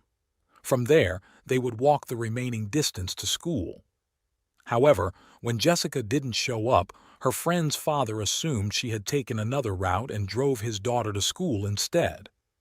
This was the first sign that something was amiss. At 10:10 a.m., Witt Elementary School left a voicemail for Sarah, informing her that Jessica had not arrived. Unfortunately, Sarah, exhausted from her night shift, didn't hear the message until 4 p.m. When she did, panic set in. She immediately contacted the police and began knocking on neighbors' doors, asking if anyone had seen her daughter. She even visited the school in hopes of finding answers. The following morning, October 6th, the search for Jessica began in earnest. Police, family members, neighbors, and volunteers meticulously combed the route Jessica was expected to take to school.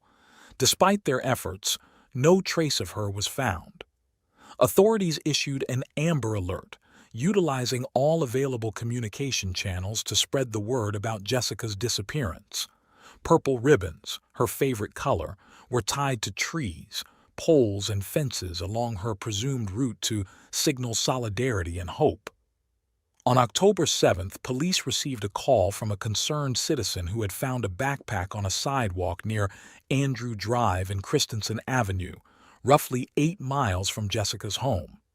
Inside the bag, officers found items identifying it as Jessica's: a water bottle with her name, her purple-framed glasses, and some wet clothing. The discovery raised more questions than answers. How had the bag ended up so far from her intended path to school? Authorities began exploring the possibility that Jessica had been abducted by someone she knew or taken by force. Forensic investigators collected DNA samples from the backpack, hoping to find a match in the FBI's National DNA Database. Analysis revealed a connection to an attempted abduction in May 2012 near the Brownfield Reservoir in Colorado. However, the identity of the suspect remained unknown, prompting further investigation by Colorado's Bureau of Investigation. Despite the chilling implications of this discovery, Jessica's parents clung to the hope that she might still be alive, possibly held captive by her abductor. However, that fragile hope was shattered on October 11th. On that day, authorities reported the discovery of human remains near an abandoned cabin approximately 10 miles from Jessica's home. Preliminary forensic analysis identified the remains as those of a young girl. The body had been dismembered with the arms, legs, head, and internal organs removed. The torso had also been washed. Investigators discovered a small cross inserted in a private area of the victim. The condition of the remains suggested the death had occurred only a few days prior. This grim discovery marked a turning point in the investigation.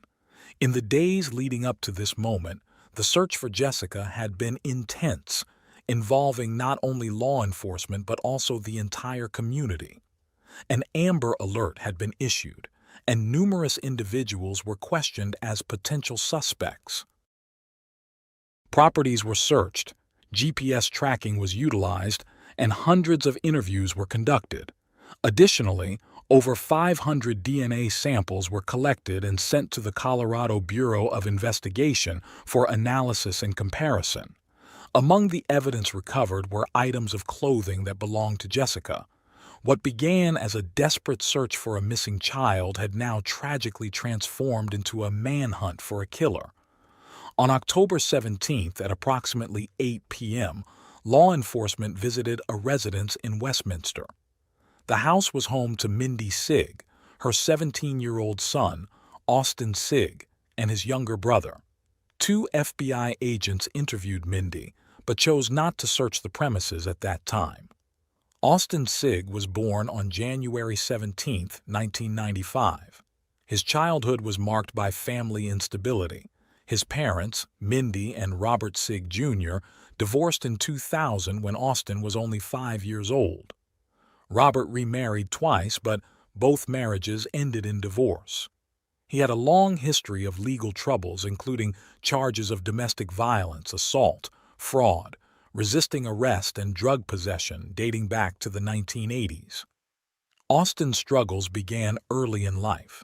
He had difficulties with reading, writing, and concentrating in school, prompting teachers to recommend evaluations for attention deficit disorder. Despite these challenges, Austin appeared outwardly normal. He had a girlfriend he met at a Christian youth center, and friends described him as intelligent and friendly. He enjoyed video games like Warcraft and Call of Duty, had a keen interest in psychology and forensic science, and was passionate about heavy metal music. Beneath this seemingly ordinary exterior, however, was a deeply disturbed individual. Austin had developed an addiction to violent and graphic pornography, which escalated over time. At 13, his mother discovered a significant collection of child pornography on his computer. Horrified, she sought therapy for him, and he was diagnosed with an anxiety disorder that specialists believed contributed to his compulsions. Despite being prescribed medication and therapy, his behavior worsened. Austin became adept at hiding his activities and continued to explore increasingly violent material. By the time he was a teenager, Austin's interests in forensic science and crime had taken a sinister turn. He conducted internet searches on immobilizing individuals and using chloroform, even practicing tying restraints under the guise of school projects. His fascination with control and violence began to shape his actions. On May 28, 2012, Austin attempted his first known abduction. A 22-year-old woman jogging was attacked from behind. Austin tried to subdue her with a cloth soaked in an unknown substance while dragging her into nearby bushes. The woman fought back and managed to escape, contacting the police. Though Austin fled, the failed attempt reinforced his belief that his next victim would need to be younger and more vulnerable. On the morning of October 5, 2012, Austin spotted Jessica Ridgway walking alone on her way to meet a friend before school. Sitting in his Jeep Cherokee, he watched her approach. When she was close, he opened the door, grabbed her, and forced her into the vehicle. He bound her arms and legs with nylon ties as she screamed, falsely assuring her that she would not be harmed. Driving aimlessly for a while to avoid suspicion, Austin eventually returned to his home and parked in the garage, ensuring privacy by closing the door. Austin carried Jessica upstairs to his bedroom, where he forced her to remove her clothes and take a bath. Afterward, he dressed her in a white shirt and black shorts from his wardrobe and instructed her to place her urine-soaked clothes into her backpack. Sitting Jessica on a chair, Austin began cutting her hair, attempting to calm her by showing her a movie and lying, promising she would soon be reunited with her mother. At one point, when Jessica resisted, he attempted to strangle her with plastic ties but failed. He then used his hands to strangle her, a process that took approximately 3 agonizing minutes. When Jessica showed signs of life after the attack, Austin filled a bathtub with water and submerged her face down, ensuring she could no longer breathe. After confirming she was dead, he retrieved a hacksaw and a knife from the garage and began dismembering her body. He discarded her internal organs and placed the body parts in black trash bags, temporarily hiding them in a pool shed behind his house. The investigation took a critical turn when the police released photos of the wooden cross found on Jessica's body. A friend of Austin recognized the cross as an item he often wore and contacted the FBI. This led officers to visit the Sigg residence for a second time. Despite interviewing Austin with his mother's consent, they found no cause to detain him or search the home further. By then, the effort to solve Jessica's case had become massive, involving over 1,000 individuals and 75 local, state, and federal agencies. Frustration mounted, but investigators remained determined, convinced it was only a matter of time before the killer was found. That moment came unexpectedly on the night of October 22nd, when Austin, feeling unwell, slept in his mother's bed. The following morning, he confessed to her that he had done something horrible, referring to himself as a monster and saying he needed to be punished. When Mindy asked if it had to do with Jessica, Austin admitted his guilt. At 7:30 p.m. that evening, Mindy Sigg called the Westminster Police Department, reporting that her son wanted to turn himself in for Jessica Ridgway's murder. The 911 operator was stunned by the admission. Police officers arrived at the Sigg home shortly afterward, finding Mindy sobbing as she embraced her son. Initially, they suspected a false confession, given the detailed search for an adult male suspect. However, Austin's precise and vivid account of the crime quickly convinced them that he was indeed Jessica's killer. A search of the house led to the discovery of black plastic bags in the basement. Though officers refrained from opening them until forensic experts arrived, the texture and weight suggested the bags contained human remains, including a child's skull. During evidence collection, Austin waived his rights and cooperated fully with the police, describing the abduction, murder, and dismemberment in chilling detail. He also confessed to the attempted abduction of a 22-year-old jogger earlier that year. Austin's interrogation lasted over 6 hours. He described himself as a monster driven by a sexual impulse. While initially denying sexual assault, he later admitted to it. The investigation faced a brief hurdle when initial DNA tests did not match Austin's with samples from Jessica or the jogger. This was due to an administrative error in processing his sample, which had been misplaced in an unreviewed batch. Once the oversight was discovered and retested, the results confirmed a match. The DNA from Jessica's body and the jogger's shirt aligned with Austin's. In his confession, Austin revealed that he had placed the handcrafted wooden cross on Jessica's body and made 3 small parallel marks on it.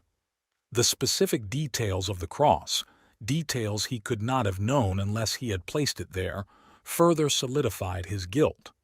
While police did not disclose the significance of the cross or its markings to the public, Austin's admission corroborated the physical evidence.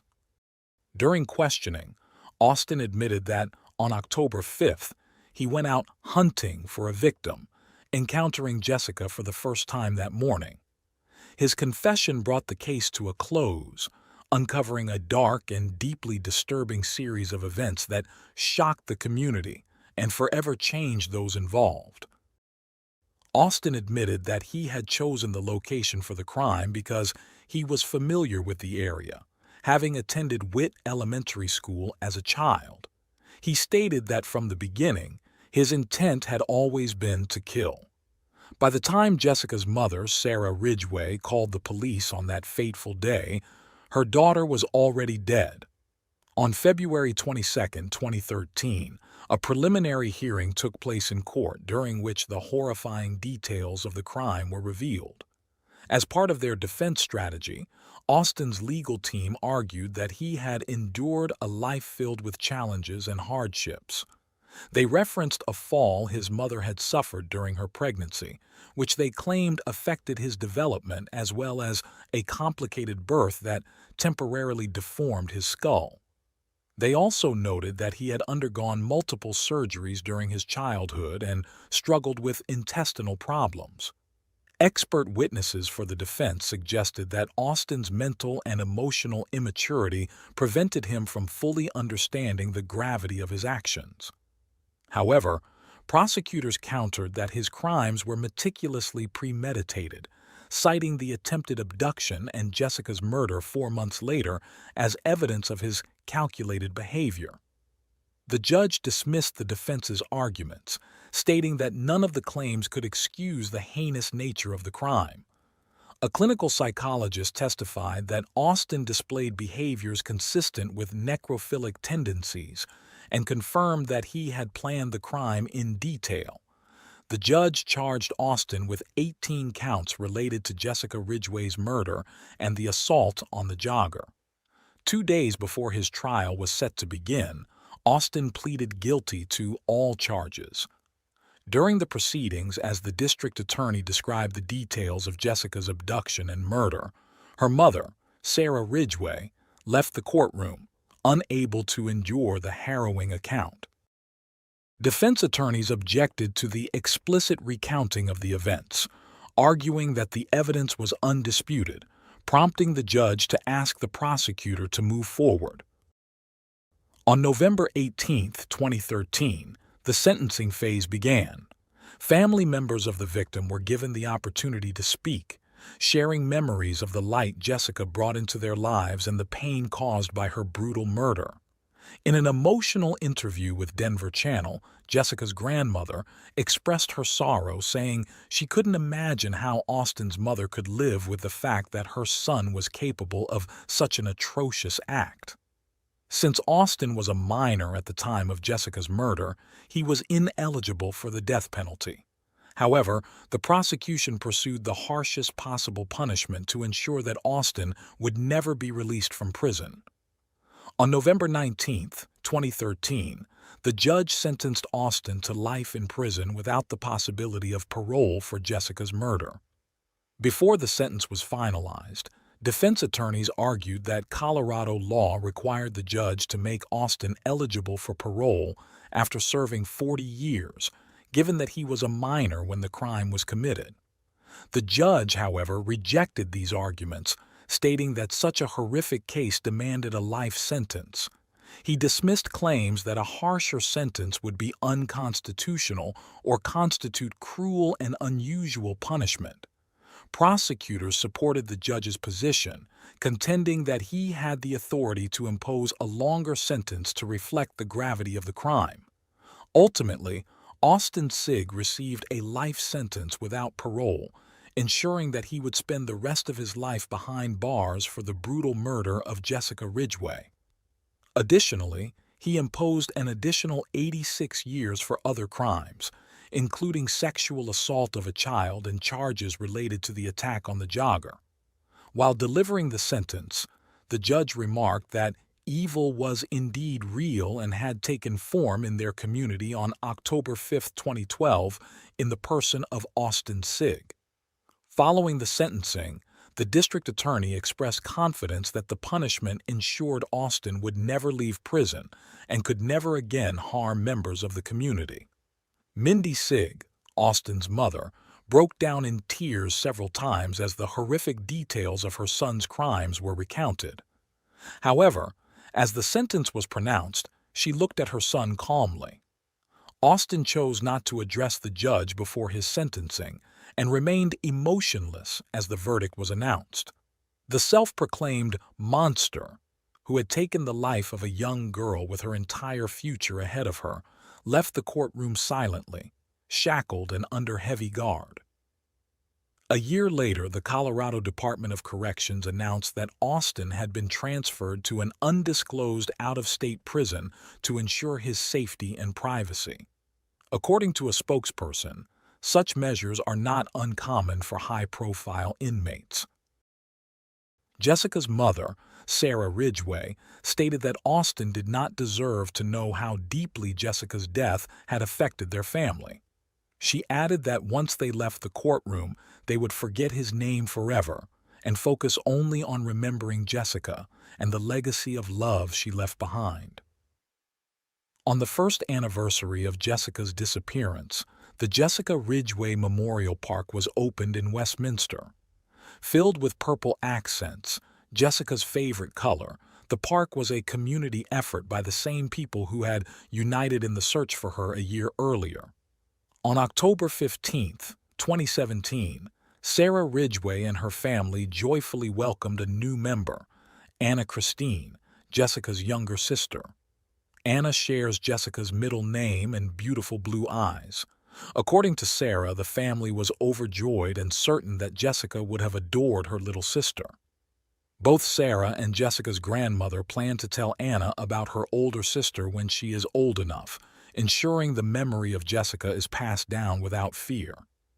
They are determined not to let past tragedy overshadow the love and light that now fill their lives.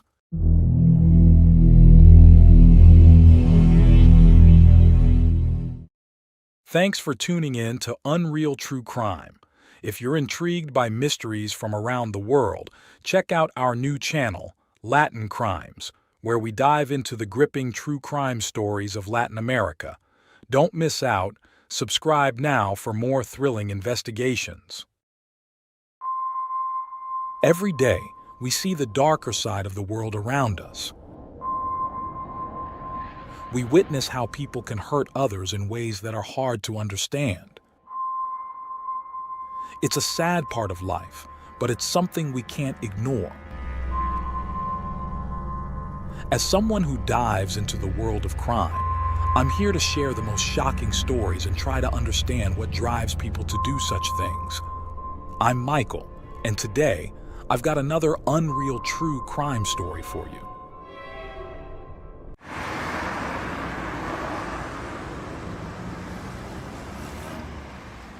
It was a warm evening in July 2005 when Carol and Reggie Sumner were getting ready for dinner in their Jacksonville home.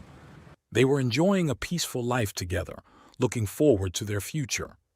But their quiet night took a terrifying turn when someone knocked on the door. Carol, always kind and welcoming, answered without a second thought. What happened next was unimaginable. The couple suddenly found themselves in a nightmare, their home no longer a safe haven. Hours later, they were gone, leaving behind a trail of strange clues, a ripped-out phone cord, a missing car, and untouched medications. As their family searched for answers, one question hung in the air. Where were Carol and Reggie Sumner?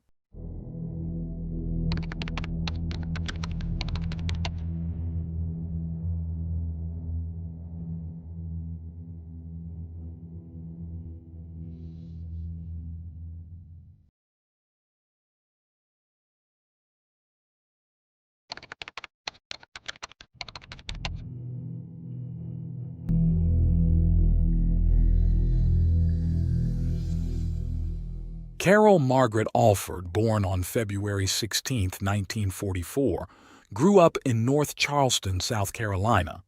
As a teenager, she experienced her first love with James Reginald Sumner, better known as Reggie, who was born on September 18, 1943, in the same town. Their youthful romance ended after a few months, setting the stage for their separate, often turbulent adult lives. Carol faced challenges in her relationships. She married twice. Her first marriage ended in divorce, and her second was marred by domestic violence.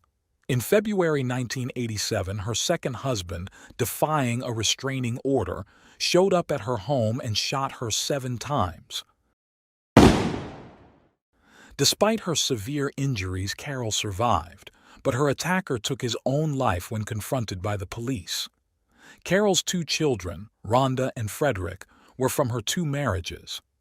At just 10 years old, Rhonda cared for her mother during her recovery, showcasing the deep bond they shared. Determined to rebuild her life, Carol dedicated herself to her family and career. She worked for over 25 years in various roles, including at the Charleston Air Force Base and a local university.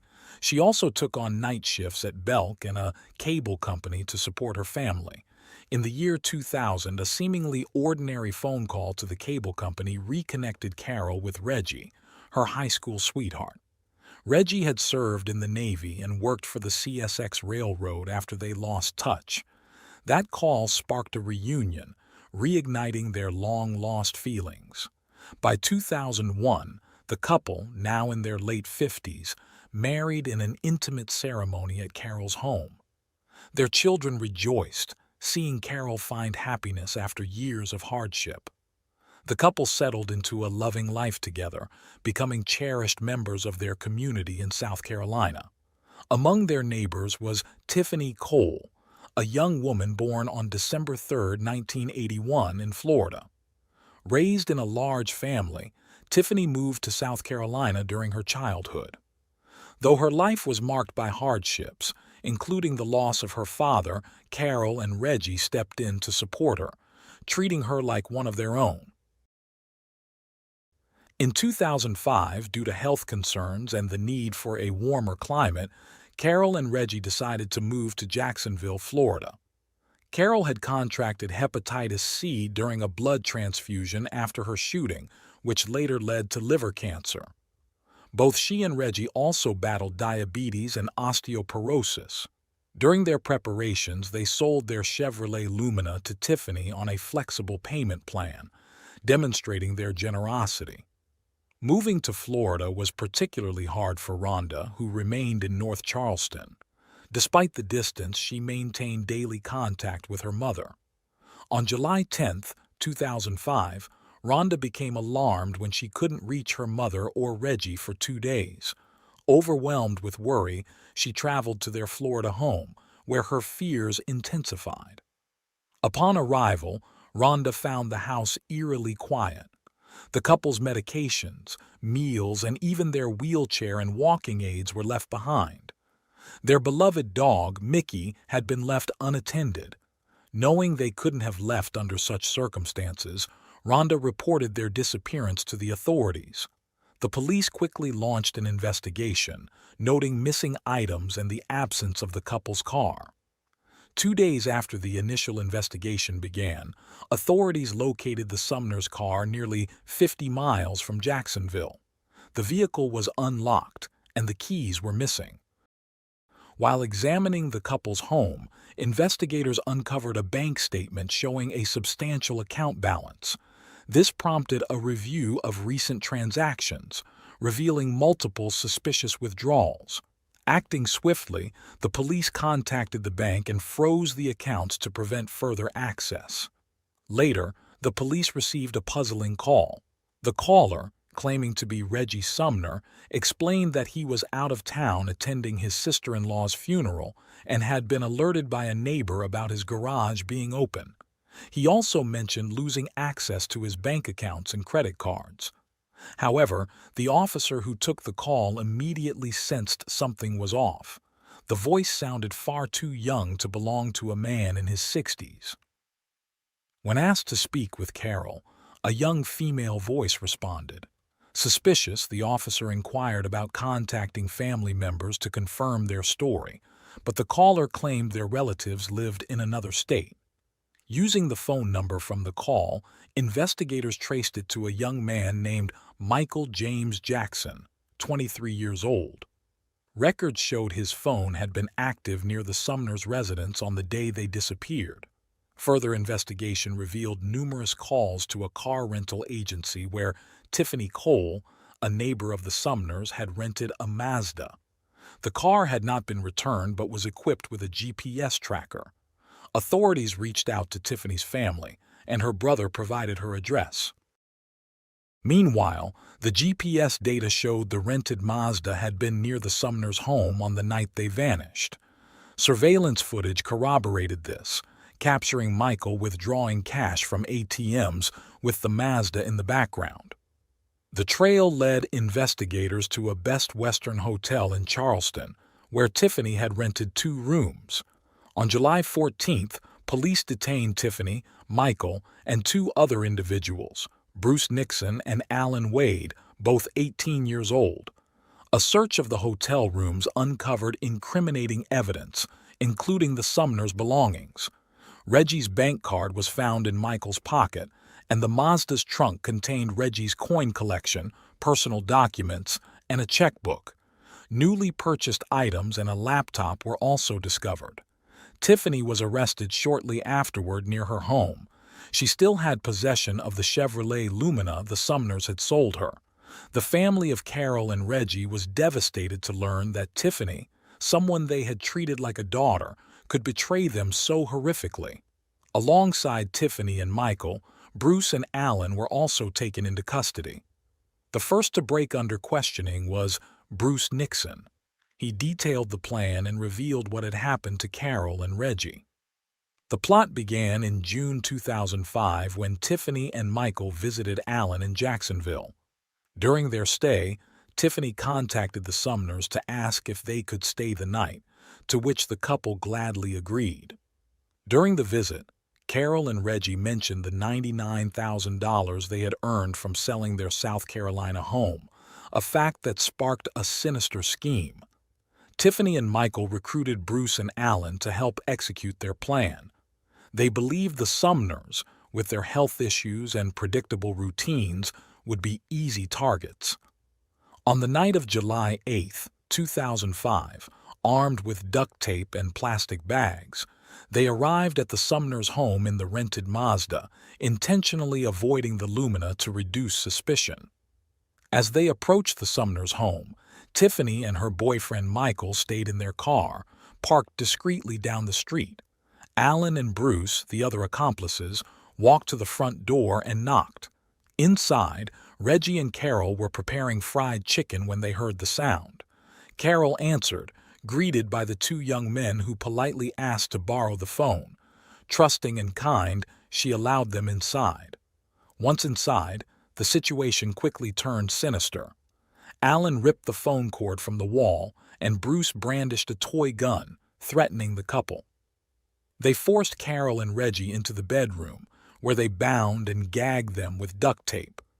Using portable radios, Alan and Bruce contacted Michael, who entered the house to search for bank information and valuables. Meanwhile, Tiffany remained in the car, waiting at the end of the street. After collecting the couple's belongings, including jewelry, a safe, and Reggie's Federal Trust Credit Union bank card, the attackers forced Carol and Reggie into the trunk of their Lincoln Town car.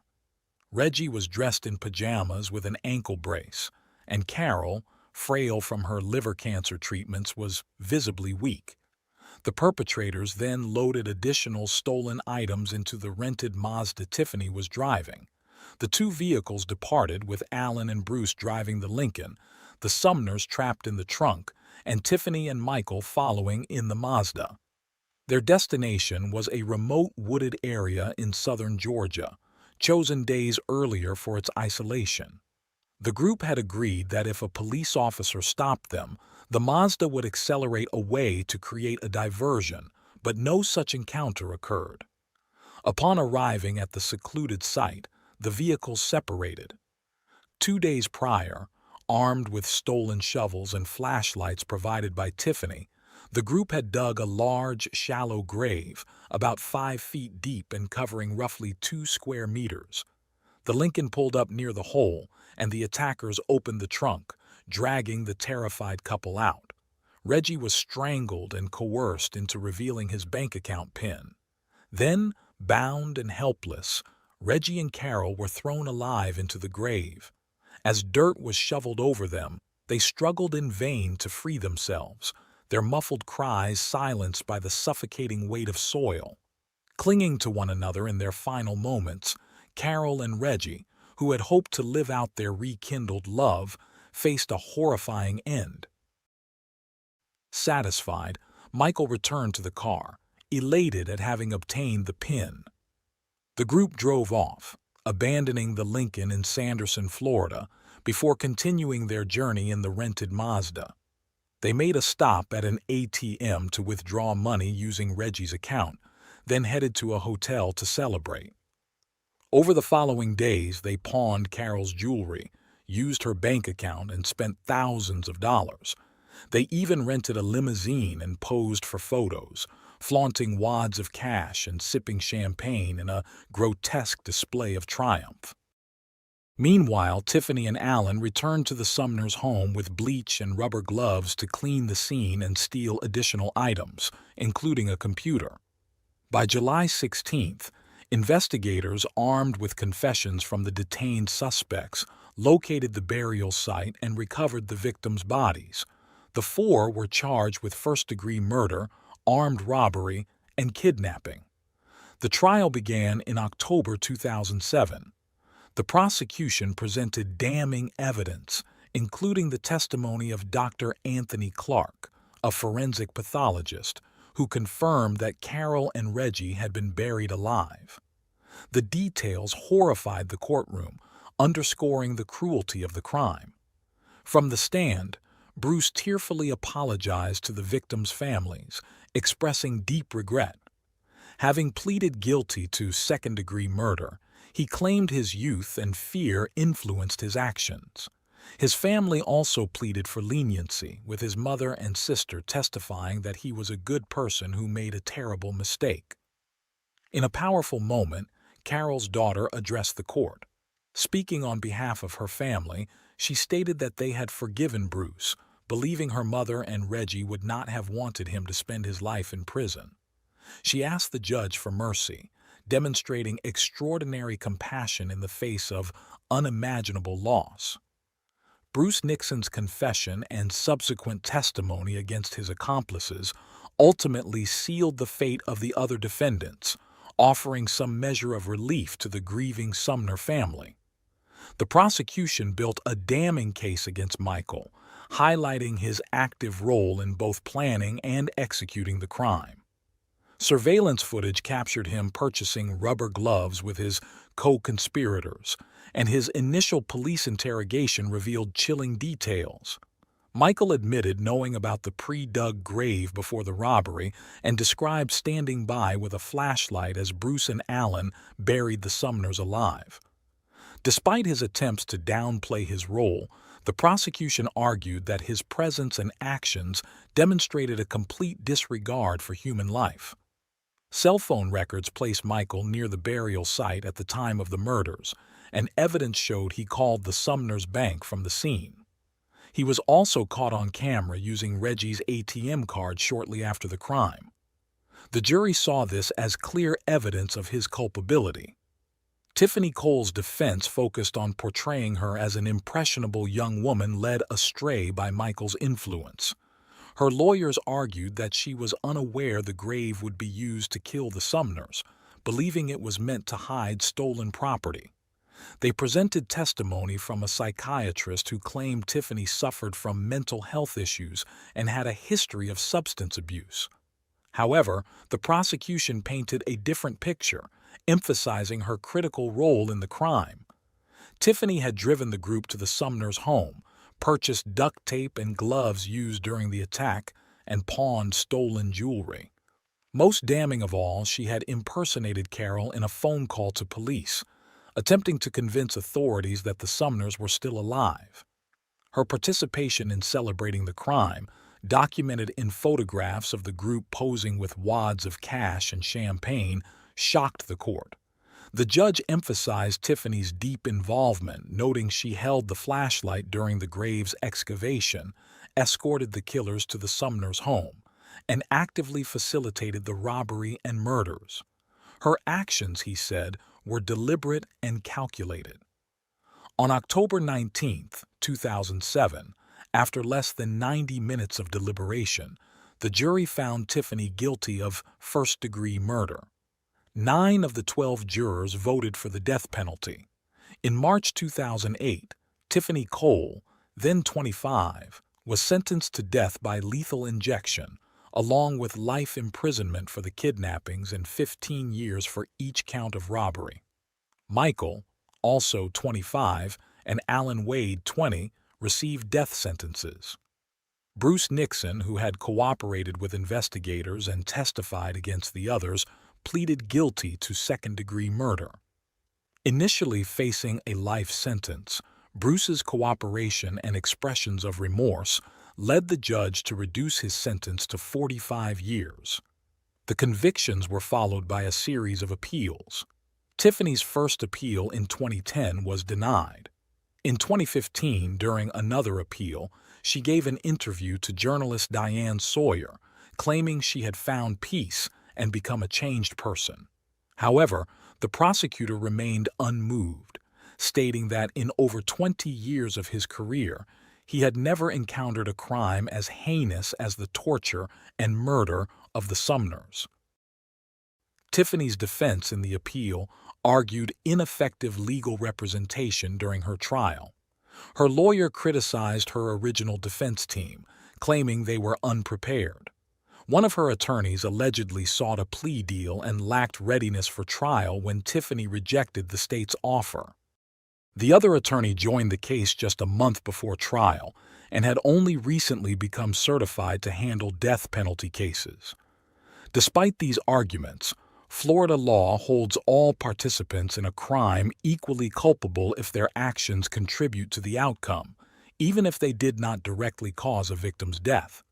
As such, Tiffany remained on death row, her involvement and the overwhelming evidence cementing her guilt in the eyes of the law.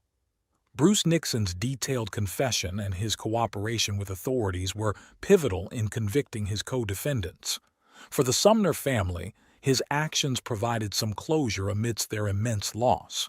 However, the legal proceedings for Tiffany Cole, Michael, and Alan Wade painted a complex picture of justice, mitigation, and lingering questions about their culpability. During Tiffany's appeal, her defense argued that her trial attorney failed to sufficiently investigate her mental health, dysfunctional family background, and psychological vulnerabilities. According to the appeal, Tiffany's low intelligence and history of trauma were not presented to the jury, leaving out critical context about her tendency to be easily intimidated and overly compliant, especially with men. Her lawyer during the trial chose not to suppress her post-arrest statements but instead used them to argue she was a minor participant, portraying her as a good person who fell under the influence of bad men. The prosecution dismissed these claims, stating that Tiffany's original defense team had been solid. The prosecutor deliberately avoided mentioning Tiffany's past involvement in prostitution and drug dealing, believing it could harm her case more than help it. Ultimately, the Florida Supreme Court upheld Tiffany's death sentence, finding no grounds to overturn her conviction. In 2017, a ruling by the Florida Supreme Court required unanimous jury recommendations for death sentences, retroactive to 2002. This opened the door for resentencing appeals for Tiffany, Michael, and Alan. However, a subsequent law reversed this requirement, adding uncertainty to their cases. Alan Wade's defense emphasized his youth. He had turned 18 just 47 days before the crime, and argued that adolescent brain development differs significantly from that of adults. His lawyer pointed out that had Alan been slightly younger, he would not have been eligible for the death penalty. The court ultimately commuted Alan's sentence to life imprisonment without parole. Reports later revealed that while on death row, Alan had married a Frenchwoman named Sigrid, with whom he had a child. The circumstances of the child's conception remained a mystery, as conjugal visits are not permitted in death row facilities. Sigrid stated she would only share the truth with her son when he was older. Tiffany remains incarcerated at the Lowell Correctional Institution, now in her early 40s.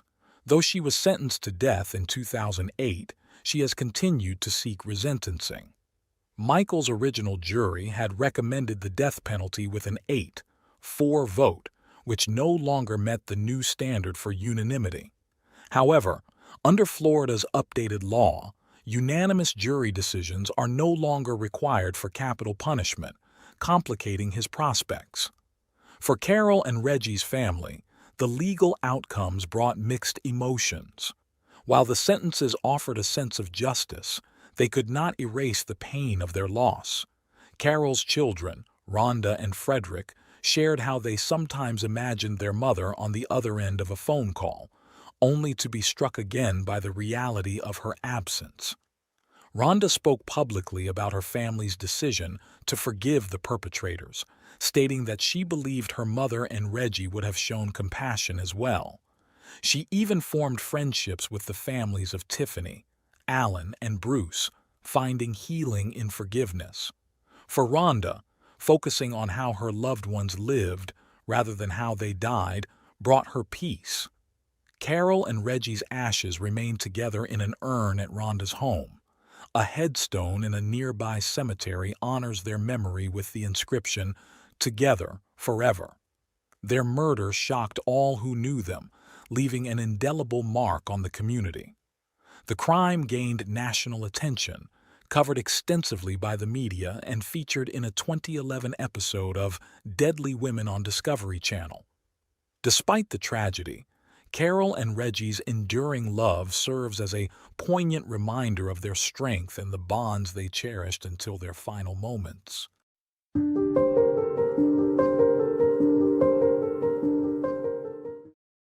Thanks for tuning in to Unreal True Crime. If you're intrigued by mysteries from around the world, check out our new channel, Latin Crimes, where we dive into the gripping true crime stories of Latin America. Don't miss out. Subscribe now for more thrilling investigations.